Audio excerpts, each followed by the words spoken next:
Hi hello friends, welcome back to my YouTube channel. ನೋಡಿ, ಕೆಯಿಂದ ಏನು ವೇರಿಯಸ್ ಪೋಸ್ಟ್ಗಳಿಗೆ ನೋಟಿಫಿಕೇಶನ್ ಮಾಡಿದ್ದಾರೆ. ಈ ಒಂದು ಪೋಸ್ಟ್ಗಳಿಗೆ ಮೊಬೈಲ್ ಮೂಲಕ ಯಾವ ರೀತಿಯಾಗಿ ಅಪ್ಲಿಕೇಶನ್ ಫಾರ್ಮ್ನ ಫಿಲ್ಅಪ್ ಮಾಡೋದಂತ ಈ ಒಂದು ವಿಡಿಯೋದಲ್ಲಿ ಮಾಹಿತಿಯನ್ನು ಕೊಡ್ತಾ ಇದ್ದೀನಿ. ಸೊ ಅದಕ್ಕೂ ಮುಂಚೆ ನಮ್ಮ ಯೂಟ್ಯೂಬ್ ಚಾನಲ್ನ ಯಾರು ಸಬ್ಸ್ಕ್ರೈಬನ್ನು ಮಾಡ್ಕೊಂಡ್ರೆ ಆದಷ್ಟು ನಮ್ಮ ಯೂಟ್ಯೂಬ್ ಚಾನಲ್ ಸಬ್ಸ್ಕ್ರೈಬನ್ನು ಮಾಡ್ಕೊಳ್ಳಿ. ಮತ್ತು ಟೆಲಿಗ್ರಾಮ್ ಗ್ರೂಪ್ಗೆ ಯಾರು ಜಾಯ್ನ್ ಆಗಿಲ್ಲ ನೋಡಿ, ಆದಷ್ಟು ನಮ್ಮ ಟೆಲಿಗ್ರಾಮ್ ಗ್ರೂಪ್ಗೆ ಜಾಯ್ನ್ ಆಗಿ ನಾನು ಡಿಸ್ಕ್ರಿಪ್ಷನಲ್ಲಿ ಈ ಲಿಂಕನ್ನು ಕೊಟ್ಟಿದ್ದೀನಿ. ಆದಷ್ಟು ಜಾಯ್ನನ್ನು ಆಗಿ ಬನ್ನಿ. ಈಗಾಗಲೇ ಕರ್ನಾಟಕ ಸರ್ಕಾರದ ಒಳ ಮೀಸಲಾತಿ ಜಾರಿ ಬಂದ ಮೇಲೆ ಮೊದಲ ಒಂದು ನೋಟಿಫಿಕೇಶನ್ ಇದಾಗಿರುತ್ತೆ. ಇಲ್ಲಿ ನಿಮಗೆ ವಿವಿಧ ರೀತಿಯ ಇಲಾಖೆಯಲ್ಲಿ ಸಾಕಷ್ಟು ವೇಕೆನ್ಸಿಗಳನ್ನ ರಿಲೀಸನ್ನು ಮಾಡಿದ್ದಾರೆ. ಇದನ್ನು ನೀವು PDF ನಾನು ಟೆಲಿಗ್ರಾಮ್ ಗ್ರೂಪ್ನಲ್ಲಿ ಹಾಕಿರ್ತೀನಿ. ನಿಮಗೆ ಯಾವ ಪೋಸ್ಟ್ ಒಂದು ಕ್ವಾಲಿಫಿಕೇಷನ್ಗೆ ಎಲಿಜಿಬಲ್ ಇದ್ದಾರೆ ಆ ಪೋಸ್ಟ್ಗಳಿಗೆ ನೀವು ಅಪ್ಲೈಯನ್ನು ಮಾಡ್ಬೋದು. ನೋಡಿ, ಯಾವ ರೀತಿಯಾಗಿ ಅಪ್ಲೈ ಮಾಡೋದಂತ ನೋಡ್ಕೊಳ್ಳೋಣ. ಮೊದಲೇದಾಗಿ ಈ ಒಂದು ವೆಬ್ಸೈಟನ್ನು ಓಪನ್ ಮಾಡ್ಕೊಳ್ಳಿ. ನಾನು ಡಿಸ್ಕ್ರಿಪ್ಷನಲ್ಲಿ ಲಿಂಕ್ ಕೊಟ್ಟಿರ್ತೀನಿ, ಓಪನ್ ಮಾಡ್ಕೊಳ್ಳಿ. ಓಪನ್ ಆದ ತಕ್ಷಣ ಮೊದಲೇದಾಗಿ ಅಪ್ಲೈ ಮಾಡೋಕ್ಕಿಂತ ಮುಂಚೆ ಸ್ವಲ್ಪ ಜನರಲ್ ಇನ್ಸ್ಟ್ರಕ್ಷನ್ಸ್ನ ನಾವು ತಿಳ್ಕೊಂಡಿರಬೇಕಾಗಿರುತ್ತೆ. ಏನು ಒಂದು ಇನ್ಸ್ಟ್ರಕ್ಷನ್ಸ್ ಅಂದರೆ, ಮೊದಲನೇ ಒಂದು ಇನ್ಸ್ಟ್ರಕ್ಷನ್ಸ್ ಏನಂದರೆ, ಇಲ್ಲಿ ನಿಮಗೆ ಕೆಯಿಂದ ಒಂದು ಪೋರ್ಟಲನ್ನು ಕ್ರಿಯೇಟ್ ಮಾಡಿದ್ದಾರೆ. ಈಗಾಗಲೇ ನಿಮಗೆ ಮಲ್ಟಿಪಲ್ ಪೋಸ್ಟ್ಗಳಿರ್ತವೆ, ಆದರೆ ನಿಮಗೆ ಇಲ್ಲಿ ಪ್ರತ್ಯೇಕವಾಗಿ ಅಪ್ಲಿಕೇಶನ್ ಹಾಕಲು ಅವಕಾಶವನ್ನು ಕೊಟ್ಟಿಲ್ಲ. ಒಂದೇ ಅಪ್ಲಿಕೇಶನ್ ಫಾರ್ಮ್ನಲ್ಲಿ ನೀವು ಮಲ್ಟಿಪಲ್ ಪೋಸ್ಟ್ಗೆ ಅಪ್ಲೈಯನ್ನು ಮಾಡ್ಬೋದು. ಎಕ್ಸಾಂಪಲ್ ಆಗಿ ಹೇಳೋದಾದರೆ, ಈಗಾಗಲೇ ನೀವು ನಿಮ್ಮ ಒಂದು ಕ್ವಾಲಿಫಿಕೇಷನ್ಗೆ ತಕ್ಕಂತೆ ನೀವು ಮಲ್ಟಿಪಲ್ ಪೋಸ್ಟ್ಗೆ ಅಪ್ಲೈಯನ್ನು ಮಾಡ್ಬೋದು. ಅದಕ್ಕೆ ಒಂದೇ ಅರ್ಜಿ ಶುಲ್ಕವನ್ನು ನಿಗದಿ ಮಾಡಿದ್ದಾರೆ. ನೀವು ಏನಾದರೂ ಮಲ್ಟಿಪಲ್ ಪೋಸ್ಟ್ಗೆ ಅಪ್ಲೈ ಮಾಡಬೇಕಂತಂದರೆ ನೀವು ಹೆಚ್ಚುವರಿಯಾಗಿ ₹100 ನೀವು ಪೇ ಮಾಡಿ ಮಲ್ಟಿಪಲ್ ಪೋಸ್ಟ್ಗಳಿಗೆ ಅಪ್ಲೈಯನ್ನು ಮಾಡ್ಬೋದು. ಮೊದಲನೇ ಒಂದು ಇನ್ಸ್ಟ್ರಕ್ಷನು. ಸೆಕೆಂಡ್ ಒಂದು ಏನಂದರೆ, ಈಗ ನೀವೇನೊಂದು ಅಪ್ಲಿಕೇಶನ್ ಸಬ್ಮಿಟ್ ಆಗುತ್ತಲ್ಲ, ಅಪ್ಲಿಕೇಶನ್ ಸಬ್ಮಿಟ್ ಆದಮೇಲೆ ಯಾವುದೇ ರೀತಿ ಕರೆಕ್ಷನ್ ಆಗಿರ್ಬೋದು, ಎಡಿಟ್ ಆಪ್ಷನನ್ನು ಅವರು ಎಡಿಟ್ ಆಪ್ಷನನ್ನು ಕೊಡೋದಿಲ್ಲ. ಅದಕ್ಕೆ ನೀವು ಕೇರ್ಫುಲ್ಲಾಗಿ ಮೊದಲೇ ಒಂದು ಅಪ್ಲಿಕೇಶನಲ್ಲಿ ಏನು ಫಿಲ್ ಮಾಡ್ತಾಯಿದ್ರೆ ಕರೆಕ್ಟಾಗಿ ಚೆಕ್ ಮಾಡ್ಕೊಂಡು ಅಪ್ಲಿಕೇಶನ್ ಫಾರ್ಮ್ನ ಸಬ್ಮಿಟ್ ಮಾಡ್ಕೊಳ್ಳಿ. ಯಾವುದೇ ರೀತಿಯಲ್ಲಿ ತಿದ್ದುಪಡಿಯ ಅವಕಾಶವನ್ನು ಕೊಡೋದಿಲ್ಲ ಅಂತ ಅವರು ಮಾಹಿತಿ ಕೊಟ್ಟಿದ್ದಾರೆ. ನಾನು ಪ್ರತಿಯೊಂದನ್ನು ಕ್ಲಿಯರಾಗಿ ಮಾಹಿತಿ ಕೊಡ್ತೀನಿ. ಯಾವುದೇ ರೀತಿ ನೀವು ಗೊಂದಲಕ್ಕೆ ಈಡಾಗಬೇಡಿ. ನೀವು ಕರೆಕ್ಟಾಗಿ ಮಾಹಿತಿಯನ್ನು ನೀಡಿ, ಯಾವುದೇ ರೀತಿ ಮಿಸ್ಟೇಕನ್ನು ಮಾಡ್ತಾ ಹಾಗೆ ನೀವು ಅಪ್ಲಿಕೇಶನ್ನ ಸಬ್ಮಿಟ್ ಮಾಡಿ. ಸಬ್ಮಿಟ್ ಮಾಡಿದ ಮೇಲೆ ಯಾವುದೇ ರೀತಿಯಾಗಿ ಕರೆಕ್ಷನ್ ಮಾಡುವಂಥ ಅವಕಾಶ ಕೊಟ್ಟಿರೋದಿಲ್ಲ. ಇವೆರಡು ಇನ್ಸ್ಟ್ರಕ್ಷನ್ಸನ್ನು ನೀವು ಫಾಲೋವನ್ನು ಮಾಡ್ಕೊಳ್ಳಿ. ಬನ್ನಿ, ಈಗ ಯಾವ ರೀತಿಯಾಗಿ ಅಪ್ಲೈ ಮಾಡೋದಂತ ನೋಡ್ಕೋಣ. ನೋಡಿ, ಮೊದಲನೇದಾಗಿ ಈ ವೆಬ್ಸೈಟನ್ನು ಓಪನ್ ಮಾಡಿದ ತಕ್ಷಣ ನಿಮಗೆ ಇಲ್ಲಿ ಕೆಯಿಂದ ಮೊದಲನೇ ಬಾರಿಗೆ ಒಂದು ಪೋರ್ಟಲ್ ಮೂಲಕ ಅಪ್ಲೈ ಮಾಡಲು ಅವಕಾಶವನ್ನು ಕೊಟ್ಟಿದ್ದಾರೆ. ಈಗಾಗಲೇ ಹಿಂದಿನ ನೇಮಕಾತಿಯಲ್ಲಿ ಒಂದೇ ಹಂತದಲ್ಲಿ ಅಪ್ಲಿಕೇಶನ್ ಸಬ್ಮಿಟ್ ಮಾಡ್ಕೊಳ್ತಾ ಇದ್ದರು, ಆದರೆ ಈಗ ಪೋರ್ಟಲ್ ಮೂಲಕ ಒಂದು ಅಪ್ಲಿಕೇಶನ್ ಫಾರ್ಮ್ನ ಫಿಲ್ಅಪ್ ಮಾಡ್ಕೊಳ್ತಾ ಇದ್ದಾರೆ. ನೀವೊಂದು ಈ ಹುದ್ದೆಗೆ ಅರ್ಜಿಯನ್ನು ಸಲ್ಲಿಸಬೇಕಂದ್ರೆ ಡಿಜಿಲಾಕರನ್ನು ಈಗಾಗಲೇ ರಿಜಿಸ್ಟ್ರೇಷನ್ನ ಮಾಡ್ಕೊಂಡಿದ್ದರೆ ನಿಮಗೆ ಈಸಿ ಆಗುತ್ತೆ. ಏನಾದರೂ ಡಿಜಿಲಾಕರ್ ನಿಮಗೆ ರಿಜಿಸ್ಟರ್ ಇಲ್ಲ ಅಂದರೆ ಅದನ್ನು ಯಾವ ರೀತಿ ಮಾಡ್ಬೋದು ಅಂತ ಅದನ್ನು ಮಾಹಿತಿ ಕೊಡ್ತೀನಿ. ಮೊದಲನೇದಾಗಿ ಈ ರೀತಿಯಾಗಿ ನಿಮಗೆ ಪೇಜ್ ಓಪನ್ ಆಗುತ್ತೆ. ಈ ರೀತಿ ಪೇಜ್ ಓಪನ್ ಆದಾಗ ನಿಮಗೆ ಎರಡು ರೀತಿಯ ಆಪ್ಷನ್ಸ್ ಬರುತ್ತೆ. ಒಂದು candidate register with DigiLocker, candidate login DigiLocker ಅಂತ ಬರುತ್ತೆ. ಅಂದರೆ ಇಲ್ಲಿ ನೀವು ಒಂದು ಪೋರ್ಟಲನ್ನು ಡಿಜಿಲಾಕರ್ ಜೊತೆಗೆ ರಿಜಿಸ್ಟ್ರೇಷನ್ನ ಮಾಡ್ಕೊಂಡು ಆಮೇಲೆ ಲಾಗಿನ್ ಮಾಡಿ ಅಪ್ಲೈ ಮಾಡೋದಿರುತ್ತೆ. ನೀವು ಕಂಪಲ್ಸರಿಯಾಗಿ ಪ್ರತಿಯೊಬ್ಬರು ಒಂದು ಡಿಜಿಲಾಕರ್ ಜೊತೆಗೆ ಮೊದಲು ರಿಜಿಸ್ಟ್ರೇಷನ್ನ ಮಾಡ್ಕೊಂಡು ಆಮೇಲೆ ಲಾಗಿನ್ ಮಾಡಿ ಅಪ್ಲೈ ಮಾಡ್ಕೋಬೇಕಾಗುತ್ತೆ. ಪ್ರತಿಯೊಬ್ಬ ಕ್ಯಾಂಡಿಡೇಟ್ಸ್ಗಳು ಏನು ಮಾಡಬೇಕೀಗ, ಮೊದಲನೇದು ಕ್ಯಾಂಡಿಡೇಟ್ ರಿಜಿಸ್ಟರ್ ಡಿಜಿಲಾಕರ್ ಅಂತ ಒಂದು ಆಪ್ಷನ್ ಇದೆಯಲ್ಲ, ಈ ಒಂದು ಆಪ್ಷನ್ ಮೇಲೆ ಕ್ಲಿಕ್ಕನ್ನು ಮಾಡ್ಕೊಳ್ಳಿ. ನೋಡಿ, ಇದ್ರ ಮೇಲೆ ಕ್ಲಿಕ್ ಮಾಡಿದ ತಕ್ಷಣ ನೆಕ್ಸ್ಟ್ ಈ ರೀತಿಯಾಗಿ ಬರುತ್ತೆ. Upon providing consent from DigiLocker portal you will be automatically register to KE portal. Do you want to continue ಅಂತ ಒಂದು ಆಪ್ಷನ್ ಬರುತ್ತೆ. ಇದನ್ನು ಎಸ್ ಅಂತ ನೀವು ಕ್ಲಿಕ್ಕನ್ನು ಮಾಡ್ಕೊಳ್ಬೇಕಾಗುತ್ತೆ. ನೋಡಿ, ಎಸ್ ಅಂತ ಕ್ಲಿಕ್ ಮಾಡಿದ ತಕ್ಷಣ ಡಿಜಿಲಾಕರ್ ಒಂದು ವೆಬ್ಸೈಟ್ ಇಲ್ಲಿ ಓಪನ್ ಆಗುತ್ತೆ. ನೋಡಿ, ಈಗಾಗಲೇ ನೀವು ಡಿಜಿಲಾಕರ್ನ ರಿಜಿಸ್ಟ್ರೇಷನ್ನ ಮಾಡಿದರೆ ನೀವು ಲಾಗಿನ್ ಮಾಡಿ ಒಂದು KE ಮೂಲಕ ರಿಜಿಸ್ಟ್ರೇಷನ್ನ ಮಾಡ್ಕೊಳ್ಳಿ. ಇಲ್ಲ, ನಂದು ಡಿಜಿಲಾಕರ್ ಯಾವುದೇ ರೀತಿ ನಾನು ಯೂಸ್ ಮಾಡಿಲ್ಲ, ರಿಜಿಸ್ಟ್ರೇಷನ್ನು ಮಾಡಿಲ್ಲ ಅಂತಂದರೆ do not have an account sign up ಅಂತ ಒಂದು ಆಪ್ಷನ್ ಇದೆಯಲ್ಲ, ಇದರ ಮೂಲಕ ನೀವು ಡಿಜಿಲಾಕರ್ನ ಸೈನ್ ಅಪ್ ಮಾಡ್ಕೊಳ್ಳಿ. ಸೈನ್ ಅಪ್ ಮಾಡಿದ ತಕ್ಷಣ ಆಮೇಲೆ ಲಾಗಿನ್ ಮಾಡಿ ಒಂದು KE ಪೋರ್ಟಲ್ನ ರಿಜಿಸ್ಟ್ರೇಷನ್ನ ಮಾಡ್ಕೊಳ್ಳಿ. ನಾನು ಯಾವ ರೀತಿ ಮೊದಲನೇದಾಗಿ ಸೈನ್ ಅಪ್ ಮಾಡೋದಂತ ತಿಳಿಸ್ಕೊಡ್ತೀನಿ. ಆಮೇಲೆ ಏನಾದರೂ ನಿಮ್ಮದು ರಿಜಿಸ್ಟರ್ ಇದ್ದರೆ ನೀವು ಲಾಗಿನ್ ಮಾಡ್ಕೋಬೋದು. ಇಲ್ಲಿ ಸೈನ್ ಅಪ್ ಅಂತ ಒಂದು ಆಪ್ಷನ್ ಇದೆ, ಇದ್ರ ಮೇಲೆ ಕ್ಲಿಕ್ ಮಾಡ್ಕೊಳ್ಳಿ. ನೋಡಿ, ಇದ್ರ ಮೇಲೆ ಕ್ಲಿಕ್ ಮಾಡಿದ ತಕ್ಷಣ ಡಿಜಿಲಾಕರ್ ಸೈನ್ ಅಪ್ ಅಂತ ಒಂದು ಆಪ್ಷನ್ ಬರುತ್ತೆ. ಇಲ್ಲೇನಿಲ್ಲ, ಸಿಂಪಲ್ಲಾಗಿ ನಿಮ್ಮ ಒಂದು ಆಧಾರ್ ಕಾರ್ಡ್ ನಂಬರ್ ಡೀಟೇಲ್ಸನ್ನು ನೀಡಬೇಕಾಗುತ್ತೆ. ಡೀಟೇಲ್ಸನ್ನು ನೀಡಿ ನೆಕ್ಸ್ಟ್ ಅಂತ ಒಂದು ಆಪ್ಷನ್ ಇದೆ, ನೆಕ್ಸ್ಟ್ ಮೇಲೆ ಕ್ಲಿಕ್ಕನ್ನು ಮಾಡ್ಕೊಳ್ಳಿ. ನೋಡಿ, ನೆಕ್ಸ್ಟ್ ಮೇಲೆ ಕ್ಲಿಕ್ ಮಾಡಿದ ತಕ್ಷಣ ವೆರಿಫೈ ಆಧಾರ್ OTP ಬರುತ್ತೆ. ನಿಮ್ಮ ಒಂದು ಆಧಾರ್ ರಿಜಿಸ್ಟರ್ ಮೊಬೈಲ್ ನಂಬರ್ಗೆ ಒಂದು OTP ಬರುತ್ತೆ. ಆ OTPನ ಫಿಲ್ ಮಾಡ್ಕೊಳ್ಳಿ. OTP ಆದಮೇಲೆ ಸಬ್ಮಿಟ್ ಅಂತ ಆಪ್ಷನ್ ಇರುತ್ತೆ, ಸಬ್ಮಿಟ್ ಮೇಲೆ ಕ್ಲಿಕ್ಕನ್ನು ಮಾಡ್ಕೊಳ್ಳಿ. ಆಲ್ರೆಡಿ ಡಿಜಿಲಾಕರ್ ರಿಜಿಸ್ಟರ್ ಇರೋದ್ರಿಂದ ಈ ರೀತಿ ಒಂದು ಆಪ್ಷನ್ ಬಂದಿದೆ. You are already register with DigiLocker ಅಂತ ಬರ್ತಾ ಇದೆ. ನಿಮ್ಮ ಒಂದು ಈಗಾಗಲೇ ರಿಜಿಸ್ಟರ್ ಮಾಡಿರ್ತೀರಲ್ಲ ಅಂಥ ಅಭ್ಯರ್ಥಿಗಳು ನಿಮಗೆ ಒಂದು ಪಿನ್ನನ್ನು ಕ್ರಿಯೇಟ್ ಮಾಡ್ಕೊಂಡಿರ್ತಾರೆ, ಒಂದು ರಿಜಿಸ್ಟರ್ ಮಾಡುವಾಗ ಪಿನ್ ಕ್ರಿಯೇಟ್ ಮಾಡಿರ್ತಾರೆ, ಆ ಪಿನ್ ಮೂಲಕ ನೀವು ಲಾಗಿನನ್ನು ಹಾಕಬೇಕಾಗುತ್ತೆ. ಇಲ್ಲ ಹೊಸ ಅಭ್ಯರ್ಥಿಗಳಿಗೆ ಏನು ಈಗ ಡಿಜಿಲಾಕರ್ನ ಕ್ರಿಯೇಟ್ ಮಾಡಿರಂಗಿಲ್ಲ ಅಂಥ ಅಭ್ಯರ್ಥಿಗಳಿಗೆ ಒಂದು ಬೇರೆ ಪೇಜ್ ಓಪನ್ ಆಗುತ್ತೆ. ಅದು ಯಾವ ರೀತಿ ಬರುತ್ತಂತೆ ಮಾಹಿತಿ ಕೊಡ್ತೀನಿ. ಏನಾದರೂ ನೀವು ಆಲ್ರೆಡಿ ರಿಜಿಸ್ಟರ್ ಮಾಡಿದರೆ ನಿಮಗೂ ಪಿನ್ ಏನೂ ಗೊತ್ತಿಲ್ಲ ಅಂದರೆ, ನೆನಪಿಲ್ಲ ಅಂದರೆ, ಇಲ್ಲಿ ಫಾರ್ಗಟ್ ಮೈ ಪಿನ್ ಅಂತ ಇದೆಯಲ್ಲ, ಇದ್ರ ಮೂಲಕ ನೀವು ನಿಮ್ಮ ಪಿನ್ನ ಮತ್ತೊಮ್ಮೆ ಸೆಟ್ ಮಾಡ್ಕೊಳ್ಳಿ. ಸೆಟ್ ಮಾಡ್ಕೊಂಡು ಲಾಗಿನ್ ಮಾಡಿ ರಿಜಿಸ್ಟರ್ನ ಮಾಡ್ಕೋಬೋದು. ಈಗ ನ್ಯೂ ಕ್ಯಾಂಡಿಡೇಟ್ಸ್ಗಳಿಗೆ ಡಿಜಿಲಾಕರ್ನ ಯಾವ ರೀತಿಯಾಗಿ ಮುಂದಿನ ಒಂದು ಪ್ರೊಸೆಸ್ನಲ್ಲಿ ರಿಜಿಸ್ಟರ್ ಮಾಡೋದಂತ ನೋಡ್ಕೊಳ್ಳೋಣ. ನೆಕ್ಸ್ಟ್ ಈ ರೀತಿಯಾಗಿ ಬರುತ್ತೆ, creating account in fast and easy ಅಂತ ಬರುತ್ತೆ. ಇಲ್ಲೇನಿಲ್ಲ, ನಿಮ್ಮ ಒಂದು ಸಿಂಪಲ್ ಆಗಿ ಒಂದು ಆಧಾರ್ ಕಾರ್ಡ್ನಲ್ಲಿರುವಂಥ ನೇಮನ್ನು ಇಲ್ಲಿ ನೀವು ಫಿಲ್ ಮಾಡ್ಕೋಬೇಕು. ಫಸ್ಟ್ ಒನ್ನು ಅದಾದ ತಕ್ಷಣ ಒಂದು ಡೇಟ್ ಆಫ್ ಬರ್ತ್, ಆಧಾರ್ ಕಾರ್ಡಲ್ಲಿರುವಂಥ ಆಧಾರ್ ಕಾರ್ಡ್ನಲ್ಲಿ ಯಾವ ರೀತಿ ಡೇಟ್ ಆಫ್ ಬರ್ತ್ ಇದೆಯಲ್ಲ ಅದೇ ರೀತಿ ಹಾಕ್ಕೊಳ್ಳಿ. ನಿಮ್ಮ ಜೆಂಡರ್ ಯಾವುದಿದೆ ಅದನ್ನು ಜೆಂಡರ್ನ ಇಲ್ಲಿ ಚೂಸ್ ಮಾಡ್ಕೊಳ್ಬೇಕಾಗುತ್ತೆ. ಒಂದು ಆ್ಯಕ್ಟಿವ್ ಇರುವ ಮೊಬೈಲ್ ನಂಬರ್ನ ನೀವು ಇಲ್ಲಿ ಹಾಕ್ಕೊಳ್ಬೇಕಾಗತ್ತೆ ಮತ್ತು ಇಮೇಲ್ ಐ ಡಿನ ಡೀಟೇಲ್ಸನ್ನು ಇಟ್ಕೊಳ್ಳಿ. ಸೆಟ್ 6 ಡಿಜಿಟಲ್ ಸೆಕ್ಯೂರಿಟಿ ಪಿನ್ ಅಂತ ಇರುತ್ತೆ. ಈ ಒಂದು ಪಿನ್ನ ನೀವು ಕ್ರಿಯೇಟನ್ನು ಮಾಡ್ಕೋಬೇಕು. ನೆಕ್ಸ್ಟ್ ಲಾಗಿನ್ ಮಾಡೋದಿರುತ್ತಲ್ಲ ಅಲ್ಲಿ ನಿಮಗೆ ಈ ಪಿನ್ ಕೇಳುತ್ತೆ, ಅದಕ್ಕೆ ನೀವು ಒಂದು 6 ಡಿಜಿಟಲ್ ಒಂದು ಸೆಕ್ಯೂರಿಟಿ ಪಿನ್ನನ್ನು ಇಟ್ಕೊಂಡು ಸಬ್ಮಿಟ್ ಅಂತ ಒಂದು ಆಪ್ಷನ್ ಇರುತ್ತೆ, ಈ ಆಪ್ಷನ್ ಮೇಲೆ ಕ್ಲಿಕ್ ಮಾಡ್ಕೊಳ್ಳಿ. ಕ್ಲಿಕ್ ಮಾಡಿದ ತಕ್ಷಣ ಒಂದು ರಿಜಿಸ್ಟರ್ ಮೊಬೈಲ್ ನಂಬರ್ ಕೊಟ್ಟಿರ್ತಲ್ಲ ಅದಕ್ಕೆ ಒಂದು OTP ಬರುತ್ತೆ, ಅದನ್ನು ವೆರಿಫೈ ಮಾಡ್ಕೊಳ್ಳಿ. ವೆರಿಫೈ ಆದ ತಕ್ಷಣ ನಿಮ್ಮ ಒಂದು ಡಿಜಿಲಾಕರ್ ಈಗ ರಿಜಿಸ್ಟರ್ ಆಗಿರುತ್ತೆ. ನೆಕ್ಸ್ಟ್ ನೀವು ಏನು ಮಾಡಬೇಕು, ಲಾಗಿನ್ ಮಾಡಿ ಒಂದು KA ಮೂಲಕ ರಿಜಿಸ್ಟರ್ ಮಾಡಿ ಒಂದು ಅಪ್ಲಿಕೇಶನ್ ಫಾರ್ಮ್ನ ಸ್ಟಾರ್ಟ್ ಮಾಡಬೇಕು. ಇಷ್ಟು ನ್ಯೂ ಕ್ಯಾಂಡಿಡೇಟ್ಸ್ಗಳು ಮಾಡಿ. ಈಗ ನೆಕ್ಸ್ಟ್ ನಾವು ಒಂದು ಲಾಗಿನ್ ಮಾಡಿ ಯಾವ ರೀತಿಯಾಗಿ ಒಂದು KA ಮೂಲಕ ಪೋರ್ಟಲ್ ಮೂಲಕ ಅಪ್ಲೈ ಮಾಡೋದಂತ ನೋಡ್ಕೊಳ್ಳೋಣ. ಡನ್ ಮೇಲೆ ಕ್ಲಿಕ್ ಮಾಡ್ಕೊಳ್ಳಿ. ನೋಡಿ, ಡನ್ ಮೇಲೆ ಕ್ಲಿಕ್ ಮಾಡ್ಕೊಳ್ಳಿ. ಡನ್ ಮೇಲೆ ಕ್ಲಿಕ್ ಮಾಡಿದ ತಕ್ಷಣ ನೆಕ್ಸ್ಟ್ ಈ ರೀತಿಯಾಗಿ ಬರುತ್ತೆ. ನೋಡಿ, ಕರ್ನಾಟಕ ಎಕ್ಸಾಮಿನೇಷನ್ ಅಥಾರಿಟಿಯಿಂದ ಏನು ಒಂದು ಡೀಟೇಲ್ಸ್ ಇದ್ದಾವೆ, ನಮ್ಮ ಒಂದು ಮಾರ್ಕ್ ಶೀಟ್ ಆಗಿರ್ಬೋದು, ಆಧಾರ್ ಕಾರ್ಡ್ನಲ್ಲಿ ಆ ಡಿಜಿಲಾಕರ್ನಲ್ಲಿ ಅವೈಲೇಬಲ್ ಇರುತ್ತೆ. ನೀವು ನೆಕ್ಸ್ಟ್ ಏನು ಮಾಡಬೇಕು, ಈ ರೀತಿ ಪೇಜ್ ಬಂದ ತಕ್ಷಣ ಇಲ್ಲಿ ಸೆಲೆಕ್ಟ್ ಆಲ್ ಅಂತ ಒಂದು ಆಪ್ಷನ್ ಇದೆಯಲ್ಲ ಇದ್ರ ಮೇಲೆ ಕ್ಲಿಕ್ ಮಾಡ್ಕೊಳ್ಳಿ. ಇದ್ರ ಮೇಲೆ ಕ್ಲಿಕ್ ಮಾಡ್ಕೊಂಡು ಕೆಳಗೆ ಸ್ಕ್ರೋಲ್ ಮಾಡ್ಕೊಂಡು ಇಲ್ಲಿ ಅಲೋ ಅಂತ ಒಂದು ಆಪ್ಷನ್ ಇರುತ್ತೆ, ಇದ್ರ ಮೇಲೆ ಕ್ಲಿಕ್ ಮಾಡ್ಕೊಳ್ಳಿ. ಇಷ್ಟು ಸಿಂಪಲ್ ಆಗಿ ಕ್ಲಿಕ್ ಮಾಡ್ಕೊಳ್ಳಿ. Processing your request please wait ಅಂತ ಬರುತ್ತೆ. ಈ ರೀತಿಯಾಗಿ ಬಂದ ತಕ್ಷಣ ರೀಡೈರೆಕ್ಟ್ ಬ್ಯಾಕ್ ಟು ರಿಕ್ವೆಸ್ಟ್ ಅಂತ ಬರುತ್ತೆ. ನೆಕ್ಸ್ಟು ನಿಮಗೆ ಈ ರೀತಿಯಾಗಿ ಪೇಜ್ ಓಪನ್ ಆಗುತ್ತೆ. ನೋಡಿ, ಇಲ್ಲಿ ಕ್ರಿಯೇಟ್ ಆನ್ ಅಕೌಂಟ್ ಕರ್ನಾಟಕ ಸರ್ಕಾರ KA ಪೋರ್ಟಲ್ ಮೂಲಕ ಇಲ್ಲಿ ಕ್ರಿಯೇಟ್ ಮಾಡೋದಿರುತ್ತೆ. ಈಗಾಗಲೇ ಒಂದು ಆಧಾರ್ ಕಾರ್ಡ್ನಲ್ಲಿ ನಿಮ್ಮದು ಡೀಟೇಲ್ಸ್ ಏನಿರುತ್ತಲ್ಲ ಅದೇ ರೀತಿಯಾಗಿ ಇಲ್ಲಿ ನಿಮ್ಮ ಡೀಟೇಲ್ಸ್ ಫೆಚ್ ಆಗಿರುತ್ತೆ ಮತ್ತು ಅದರಲ್ಲಿ ಯಾವ ರೀತಿ ನಿಮ್ಮ ಒಂದು ಫೋಟೋ ಇದೆ ಅದು ಇಲ್ಲಿ ಫೆಚ್ ಆಗಿರುತ್ತೆ. ನೆಕ್ಸ್ಟ್ ನೀವು ಕೆಳಗೆ ಸ್ಕ್ರೋಲನ್ನು ಮಾಡಿಕೊಂಡು ಇಲ್ಲಿ ಒಂದು ಇಮೇಲ್ ID, ಒಂದು ಮೊಬೈಲ್ ನಂಬರ್ ಡೀಟೇಲ್ಸನ್ನು ನೀಡಬೇಕಾಗುತ್ತೆ. ಇಲ್ಲಿ 2 ಡೀಟೇಲ್ಸನ್ನು ನೀಡಬೇಕು. ಒಂದು ಆ್ಯಕ್ಟಿವ್ ಇರುವ ಇಮೇಲ್ ಐಡಿಯನ್ನು ಫಿಲ್ ಮಾಡ್ಕೊಳ್ಳಿ ಮತ್ತು ನಿಮ್ಮ ಒಂದು ರಿಜಿಸ್ಟರ್ ಮೊಬೈಲ್ ನಂಬರ್ ಸಂಖ್ಯೆನ ಹಾಕ್ಕೊಳ್ಬೇಕಾಗುತ್ತೆ. ಇನ್ನೊಂದು ಏನು ಇಂಪಾರ್ಟೆಂಟ್ ಅಂದರೆ, ಏನು ಇಲ್ಲಿ ಒಂದು ಮೊಬೈಲ್ ನಂಬರ್ ಡೀಟೇಲ್ಸನ್ನು ನೀವು ಹಾಕ್ಕೊಳ್ತಿರಲ್ಲ ಅದು ಒಂದು ವಾಟ್ಸಪ್ನ ಇರಬೇಕಾಗಿರುತ್ತೆ. ಅಂದರೆ ನಿಮಗೆ ವಾಟ್ಸಪ್ಗೆ ಒಂದು OTP ಬರುತ್ತೆ, ಆ OTP ಹಾಕಿ ನೀವು ಇಲ್ಲಿ ವೆರಿಫೈ ಮಾಡೋದಿರುತ್ತೆ. ಅದಕ್ಕೆ ನಿಮ್ಮ ಒಂದು ವಾಟ್ಸಪ್ ರಿಜಿಸ್ಟರ್ ಇರುವ ಒಂದು ಮೊಬೈಲ್ ಸಂಖ್ಯೆಯನ್ನು ಇಲ್ಲಿ ಫಿಲ್ ಮಾಡ್ಕೊಂಡು ಇಲ್ಲಿ ಕ್ರಿಯೇಟ್ ಅಕೌಂಟ್ ಅಂತ ಒಂದು ಆಪ್ಷನ್ ಇರುತ್ತೆ, ಇದ್ರ ಮೇಲೆ ಕ್ಲಿಕ್ಕನ್ನು ಮಾಡ್ಕೊಳ್ಳಿ. ನೋಡಿ, ಕ್ರಿಯೇಟ್ ಅಕೌಂಟ್ ಮೇಲೆ ನಾನು ಈಗ ಕ್ಲಿಕ್ ಮಾಡ್ಕೊಳ್ತಾ ಇದ್ದೀನಿ. ನೋಡಿ, ಕ್ಲಿಕ್ ಮಾಡಿದ ತಕ್ಷಣ ಏನು ಒಂದು ವಾಟ್ಸಪ್ನಲ್ಲಿ ನಿಮಗೆ ಒಂದು ರಿಜಿಸ್ಟರ್ ಮೊಬೈಲ್ ನಂಬರ್ಗೆ ಏನೊಂದು OTP ಬಂದಿರುತ್ತೆ, ಆ OTPನಲ್ಲಿ ಹಾಕಿ ವೆರಿಫೈ ಮಾಡೋದಿರುತ್ತೆ. ನೋಡಿ, OTP delivered to your WhatsApp register mobile number, ಒಂದು ಮೊಬೈಲ್ ನಂಬರ್ಗೆ OTP ಹೋಗಿರುತ್ತೆ ಅಥವಾ ವಾಟ್ಸಪ್ನಲ್ಲಿ ಹೋಗಿರುತ್ತೆ. ಆ ಒಂದು OTPನ ಇಲ್ಲಿ ಫಿಲ್ ಮಾಡ್ಕೊಂಡು ವೆರಿಫೈ ಅಂತ ಒಂದು ಆಪ್ಷನ್ ಇರುತ್ತಲ್ಲ ಇದ್ರ ಮೇಲೆ ಕ್ಲಿಕ್ ಮಾಡ್ಕೊಳ್ಳಿ. ವೆರಿಫೈ ಮೇಲೆ ಕ್ಲಿಕ್ ಮಾಡ್ಕೊಳ್ಳಿ. ನೋಡಿ, ವೆರಿಫೈ ಮಾಡಿದ ತಕ್ಷಣ ರಿಜಿಸ್ಟ್ರೇಷನ್ ಸಕ್ಸಸ್ಫುಲ್ ಅಂತ ಬರುತ್ತೆ. ಓಕೆ ಮೇಲೆ ಕ್ಲಿಕ್ ಮಾಡ್ಕೊಳ್ಳಿ. ಓಕೆ ಮೇಲೆ ಕ್ಲಿಕ್ ಮಾಡಿದ ತಕ್ಷಣ ನೆಕ್ಸ್ಟು ನೀವು ಕೆಳಗೆ ಸ್ಕ್ರೋಲ್ ಮಾಡಿಕೊಂಡು ನೆಕ್ಸ್ಟು ಆಪ್ಷನ್ ಏನಿದೆ ಅಂದರೆ ಇಲ್ಲಿ ನಿಮಗೆ ಟು ಲಾಗಿನ್ ಕ್ಲಿಕರ್ ಅಂತ ಒಂದು ಆಪ್ಷನ್ ಇರುತ್ತಲ್ಲ ಇದ್ರ ಮೇಲೆ ಕ್ಲಿಕ್ ಮಾಡ್ಕೊಳ್ಳಿ. ನೋಡಿ, ಇದ್ರ ಮೇಲೆ ಕ್ಲಿಕ್ ಮಾಡಿದ ತಕ್ಷಣ ಮತ್ತೊಮ್ಮೆ ಇಲ್ಲಿ ಹೋಮ್ ಪೇಜ್ ಬರುತ್ತೆ. ಈಗ ನೀವು ರಿಜಿಸ್ಟ್ರೇಷನ್ನ ಕಂಪ್ಲೀಟ್ ಮಾಡಿದ್ದೀರಿ. ಒಂದು ಏನು ಡಿಜಿಲಾಕರ್ ಇದೆಯಲ್ಲ KA ಪೋರ್ಟಲ್ಗೆ ಒಂದು ರಿಜಿಸ್ಟ್ರೇಷನ್ ಕಂಪ್ಲೀಟ್ ಆಯಿತು. ಈಗ ನೆಕ್ಸ್ಟ್ ಒಂದು ಏನು ಮಾಡಬೇಕಂದ್ರೆ ನೀವು ಕ್ಯಾಂಡಿಡೇಟ್ ಲಾಗಿನ್ ವಿತ್ ಡಿಜಿಲಾಕರ್ ಜೊತೆಗೆ ಲಾಗಿನ್ ಮಾಡಿ ಅಪ್ಲೈ ಮಾಡೋದಿರುತ್ತೆ. ಈಗ ಕ್ಯಾಂಡಿಡೇಟ್ ಲಾಗಿನ್ ಅಂತ ಇದೆಯಲ್ಲ ಡಿಜಿಲಾಕರ್, ಇದ್ರ ಮೇಲೆ ಕ್ಲಿಕ್ ಮಾಡ್ಕೊಳ್ಳಿ. ನೋಡಿ, ಇದ್ರ ಮೇಲೆ ಕ್ಲಿಕ್ ಮಾಡಿದ ತಕ್ಷಣ ನೆಕ್ಸ್ಟ್ ಈ ರೀತಿ ಬರುತ್ತೆ, ಸೈನ್ ಇನ್ ಇರುತ್ತೆ. ಅಂದರೆ ಈಗ ಏನು ರಿಜಿಸ್ಟರ್ ಮಾಡಿರ್ತಲ್ಲ ಈಗ ಸೈನ್ ಇನ್ ಒಂದು ಆಪ್ಷನ್ ಇರುತ್ತೆ. ಇಲ್ಲಿ 3 ರೀತಿ ಮೂಲಕ ನೀವು ಸೈನ್ ಇನ್ ಆಗ್ಬೋದು. ಯೂಸರ್ ನೇಮ್ ಆಗಿರ್ಬೋದು, ಆಧಾರ್ ನಂಬರ್ ಜೊತೆ ಆಗಿರ್ಬೋದು, ಮೊಬೈಲ್ ನಂಬರ್ ಜೊತೆ ಆಗಿರ್ಬೋದು, ನೀವು ಸೈನ್ ಅಪ್ ಆಗ್ಬೋದು. ಇಲ್ಲಿ ನೀವು ಆದಷ್ಟು ಆಧಾರ್ ಜೊತೆಗೆ ಸೈನ್ ಇನ್ ಆಗಿ ಇಲ್ಲಿ ನಿಮ್ಮ ಆಧಾರ್ ಸಂಖ್ಯೆಯನ್ನು ನೀಡಿ ನೆಕ್ಸ್ಟ್ ಅಂತ ಕ್ಲಿಕ್ ಮಾಡ್ಕೊಳ್ಳಿ.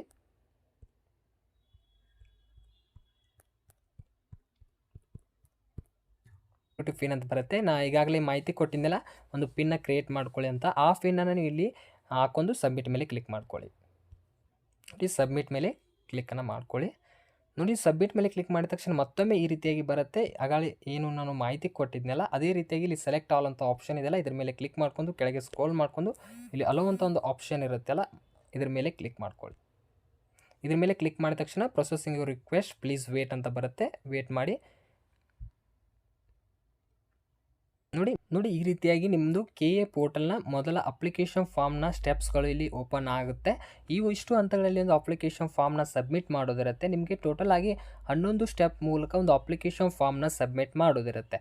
ನಾವು ನೋಡ್ಕೊಳ್ಳೋ ಪ್ರತಿಯೊಂದು ಒಂದು ಬೇಸಿಕ್ ಡೀಟೇಲ್ಸಿಂದ ಕೊನೆಯದಾಗಿ ಪ್ರಿಂಟ್ ಅಪ್ಲಿಕೇಶನ್ವರೆಗೂ ಯಾವ ರೀತಿಯಾಗಿ ಸ್ಟೆಪ್ ಬೈ ಸ್ಟೆಪ್ ಅಪ್ಲಿಕೇಶನ್ನ ಸಬ್ಮಿಟ್ ಮಾಡೋದಂತ ನೋಡ್ಕೋಣ. ನೋಡಿ ಮೊದಲನೇದಾಗಿ ಒಂದು ಬೇಸಿಕ್ ಡೀಟೇಲ್ಸ್ ಇನ್ಫಾರ್ಮೇಷನ್ನ ನೀಡಬೇಕಾಗುತ್ತೆ. ನೋಡೋಣ ಏನೇನು ಡೀಟೇಲ್ಸ್ ಇದೆ ಅಂತ. ನೋಡಿ ಈಗಾಗಲೇ ನೀವು ಆಧಾರ್ ಕಾರ್ಡ್ ಮೂಲಕ ಏನು ಒಂದು ಡೀಟೇಲ್ಸ್ ನೀಡಿದರೆ ಅದು ಆಟೋಮೆಟಿಕ್ ಆಗಿ ಫೆಕ್ಚ್ ಆಗಿರುತ್ತೆ. ನಿಮ್ಮ ಒಂದು ನೇಮ್ ಆಗಿರ್ಬೋದು, ಪ್ರತಿಯೊಂದು ಮಾಹಿತಿ. ಈಗ ಮತ್ತೊಂದು ಏನು ಕೇಳ್ತಾ ಇದ್ದಾರೆ ಅಂದರೆ ಕೊನೆಯ ಹೆಸರು ಅಥವಾ ಕ್ಯಾಂಡಿಡೇಟ್ ಲಾಸ್ಟ್ ನೇಮ್ ಕೇಳ್ತಾ ಇದ್ದಾರೆ. ಇದು ಯಾವುದೇ ರೀತಿಯಾಗಿ ಕಂಪಲ್ಸರಿ ಇಲ್ಲ ಅಂದರೆ ನೀವು ಡ್ಯಾಶನ್ನು ಬಿಡ್ಬೋದು ಅಥವಾ ಡೀಟೇಲ್ಸ್ ನೀಡ್ತೀರಂದರೆ ನೀಡ್ಕೊಳ್ಬೋದು. ಇದಾದ ತಕ್ಷಣ ನೆಕ್ಸ್ಟು ಕೆಳಗೆ ನಾವು ನೋಡ್ಕೊಳ್ಳೋಣ ಏನೇನು ಡೀಟೇಲ್ಸ್ ಕೇಳಿದ್ದಾರೆ. ನೋಡಿ ಇಮೇಲ್ ID ಈಗಾಗಲೇ ಆಟೋಮೆಟಿಕ್ ಆಗಿ ಇದು ಫೆಕ್ಚ್ ಆಗಿದೆ, ಇದನ್ನು ಆಟೋಮೆಟಿಕ್ ಆಗಿರುತ್ತೆ. ಇದಾದ ತಕ್ಷಣ ನೆಕ್ಸ್ಟ್ ಒಂದು ತಂದೆ ಹೆಸರು ಅಥವಾ ಫಾದರ್ ನೇಮ್, ಇದು ಒಂದು ಆಧಾರ್ ಕಾರ್ಡಲ್ಲಿರುವಂಥ ಮಾಹಿತಿನ ಇಟ್ಕೊಳ್ಳಿ ಅಥವಾ SSLC ಅಂಕಪಟ್ಟಿಯಲ್ಲಿ ಯಾವ ರೀತಿಯಾಗಿರುತ್ತಲ್ಲ ಅದೇ ರೀತಿಯಾಗಿ ನಿಮ್ಮ ಫಾದರ್ ನೇಮ್ನ ಹಾಕ್ಕೊಳ್ಳಿ. ಮತ್ತು ಮದರ್ ನೇಮ್ ಕೇಳಿದ್ದಾರೆ, ಮದರ್ ನೇಮ್ನು ಡೀಟೇಲ್ಸನ್ನು ನೀವು ನೀಡ್ಕೊಳ್ಬೇಕಾಗತ್ತೆ. ಇವೆರಡು ಡೀಟೇಲ್ಸನ್ನು ನೀವು ಇಲ್ಲಿ ನೀಡ್ಕೊಳ್ಳಿ. ಇದಾದ ತಕ್ಷಣ ಜೆಂಡರ್ ಆಗಿರ್ಬೋದು, ಒಂದು ಡೇಟ್ ಆಫ್ ಬರ್ತ್ ಆಗಿರ್ಬೋದು, ಆಟೋಮೆಟಿಕ್ ಆಗಿ ಇಲ್ಲಿ ಫೆಕ್ಚ್ ಆಗಿರುತ್ತೆ. ಕೆಳಗೆ ಸ್ಕ್ರೋಲ್ ಮಾಡ್ಕೊಳ್ಳಿ. ನೆಕ್ಸ್ಟ್ ಒಂದು ನಿಮಗೆ ಇಲ್ಲಿ ಬರುತ್ತೆ ಆಪ್ಷನ್ ನೋಡಿ, ಗ್ರಾಮೀಣ ಅಧ್ಯಯನ ಅಥವಾ ನೀವು 1ರಿಂದ 10ನೇ ತರಗತಿಯಲ್ಲಿ ಗ್ರಾಮೀಣ ಅಭ್ಯರ್ಥಿಯಾಗಿ ಅಧ್ಯಯನ ಮಾಡಿದರೆ ಇಲ್ಲಿ ಎಸ್ ಅಂತ ಹಾಕ್ಕೊಳ್ಬೇಕು, ಇಲ್ಲಾದರೆ ನೀವು ನೋ ಅಂತ ಹಾಕ್ಕೊಳ್ಬೇಕಾಗತ್ತೆ. ನೋಡಿ 1ರಿಂದ 10ನೇ ತರಗತಿಯಲ್ಲಿ ರೂರಲ್ನಲ್ಲಿ ಸ್ಟಡಿ ಮಾಡಿದರೆ ಎಸ್ ಅಂತ ಹಾಕ್ಕೊಳ್ಳಿ, ಇಲ್ಲಾದರೆ ನೋ ಅಂತ ನೀವು ಇಲ್ಲಿ ಚೂಸನ್ನು ಮಾಡ್ಕೋಬೋದು. ಇದಾದ ತಕ್ಷಣ ನೆಕ್ಸ್ಟು ಕನ್ನಡ ಮಾಧ್ಯಮ ಅಧ್ಯಯನ ಅಥವಾ 1ರಿಂದ 10ನೇ ತರಗತಿಯಲ್ಲಿ ನೀವು ಕನ್ನಡ ಮೀಡಿಯಮ್ನಲ್ಲಿ ಸ್ಟಡಿ ಮಾಡಿದರೆ ನೀವು ಇಲ್ಲಿ ಎಸ್ ಅಂತ ಹಾಕ್ಕೊಳ್ಳಿ, ಇಲ್ಲಾದರೆ ನೀವು ನೋ ಅಂತಲೂ ಹಾಕ್ಕೊಳ್ಬೋದು. ಇದು ಒಂದು ರಿಸರ್ವೇಷನ್ ಕೋಟಾ ಆಗಿರುತ್ತೆ, ಅದಕ್ಕೆ ನೀವು ಕೇರ್ಫುಲ್ಲಾಗಿ ಇಲ್ಲಿ ಫಿಲ್ ಮಾಡ್ಕೋಬೇಕಾಗುತ್ತೆ. ಇದಾದ ತಕ್ಷಣ ನೆಕ್ಸ್ಟ್ ಒಂದು ನೋಡ್ಕೋಣ. ನೀವು ಏನಾದರೂ ಮ್ಯಾರೇಜ್ ಆಗಿದ್ದರೆ ನಿಮ್ಮ ಒಂದು ಸಂಗಾತಿ ಹೆಸರನ್ನು ನೀವು ಇಲ್ಲಿ ನೀಡಬೇಕಾಗುತ್ತೆ. ಇದು ಯಾವುದೇ ರೀತಿ ಕಂಪಲ್ಸರಿ ಇಲ್ಲ, ಮ್ಯಾರಿಡ್ ಆಗಿದ್ದರೆ ಹಾಕ್ಕೊಳ್ಬೋದು, ಇಲ್ಲಾದರೆ ನೀವು ಡ್ಯಾಶನ್ನು ಬಿಡ್ಬೋದು. ಇದಾದ ತಕ್ಷಣ ಒಂದು ಅಲ್ಟರ್ನೇಟಿವ್ ಕಾಂಟ್ಯಾಕ್ಟ್ ನಂಬರ್ನ ಕೇಳ್ತಾ ಇದೆ, ಅಥವಾ ನೀವು ಪರ್ಯಾಯ ಇನ್ನೊಂದು ಮೊಬೈಲ್ ನಂಬರ್ ಇದ್ದರೆ ಅದನ್ನ ಡೀಟೇಲ್ಸ್ ಹಾಕ್ಕೊಳ್ಬೇಕಾಗುತ್ತೆ. ಇದು ಕಂಪಲ್ಸರಿ ಆಗಿದೆ, ಇನ್ನೊಂದು ನಂಬರ್ನ ಹಾಕ್ಕೊಳ್ಳಿ. ಮತ್ತು ಪರ್ಯಾಯ ಇಮೇಲ್ ID, ಮತ್ತೊಂದು ಅಲ್ಟರ್ನೇಟ್ ಇಮೇಲ್ IDನ ನೀವು ಡೀಟೇಲ್ಸ್ ನೀಡಬೇಕಾಗುತ್ತೆ. ಮೊದಲು ನೀಡಿದ್ರಲ್ಲ ಅದಲ್ಲ, ಮತ್ತೊಂದು ಇಮೇಲ್ ID, ಬೇರೆ ಇಮೇಲ್ ID ಹಾಕ್ಕೊಳ್ಬೇಕಂತ ಕಂಪಲ್ಸರಿ ಇದೆ. ಇದಾದ ತಕ್ಷಣ ಒಂದು ನಿಮ್ಮ ಸ್ಟೇಟನ್ನು ಇಲ್ಲಿ ಚೂಸ್ ಮಾಡ್ಕೊಳ್ಳಿ, ನಿಮ್ಮ ಡಿಸ್ಟಿಕನ್ನು ಚೂಸ್ ಮಾಡ್ಕೊಳ್ಳಿ. ಇಷ್ಟು ಡೀಟೇಲ್ಸ್ನ ಮಾಡಿ ಇಲ್ಲಿ ಸೇವ್ ಅಂತ ಒಂದು ಆಪ್ಷನ್ ಇದೆ, ಇದ್ರ ಮೇಲೆ ಕ್ಲಿಕ್ ಮಾಡ್ಕೊಳ್ಳಿ. ಡೀಟೇಲ್ಸ್ ನೀಡಿ ಸೇವ್ ಅಂತ ಆಪ್ಷನ್ ಮೇಲೆ ಕ್ಲಿಕ್ ಮಾಡ್ಕೊಳ್ಳಿ. ಸಕ್ಸಸ್ ರೆಕಾರ್ಡೆಡ್ ಅಪ್ಡೇಟ್ ಅಂತ ಬರುತ್ತೆ, ಓಕೆ ಮೇಲೆ ಕ್ಲಿಕ್ ಮಾಡ್ಕೊಳ್ಳಿ. ಮಾಡಿದ ತಕ್ಷಣ ಪ್ರೊಸೀಡ್ ಅಂತ ಆಪ್ಷನ್ ಇದೆ, ಇದ್ರ ಮೇಲೆ ಕ್ಲಿಕ್ ಮಾಡ್ಕೊಳ್ಳಿ. ನೋಡಿ ಇದ್ರ ಮೇಲೆ ಕ್ಲಿಕ್ ಮಾಡಿದ ತಕ್ಷಣ ನೆಕ್ಸ್ಟ್ ಒಂದು ನಿಮ್ಮದು ಅಡ್ರೆಸ್ ಡೀಟೇಲ್ಸ್ನ ಇಲ್ಲಿ ನೀಡಬೇಕಾಗುತ್ತೆ. ಏನಿಲ್ಲ, ಸಿಂಪಲ್ ಆಗಿದೆ. ನಿಮ್ಮ ಅಡ್ರೆಸ್ ಡೀಟೇಲ್ಸ್ನ ಇಲ್ಲಿ ಫಿಲ್ ಮಾಡಿ ನಿಮ್ಮ ಒಂದು ಸ್ಟೇಟ್ ಆಗಿರ್ಬೋದು, ನಿಮ್ಮ ಡಿಸ್ಟಿಕ್ನ ಇಲ್ಲಿ ಫಿಲ್ ಮಾಡ್ಕೊಳ್ಳಿ.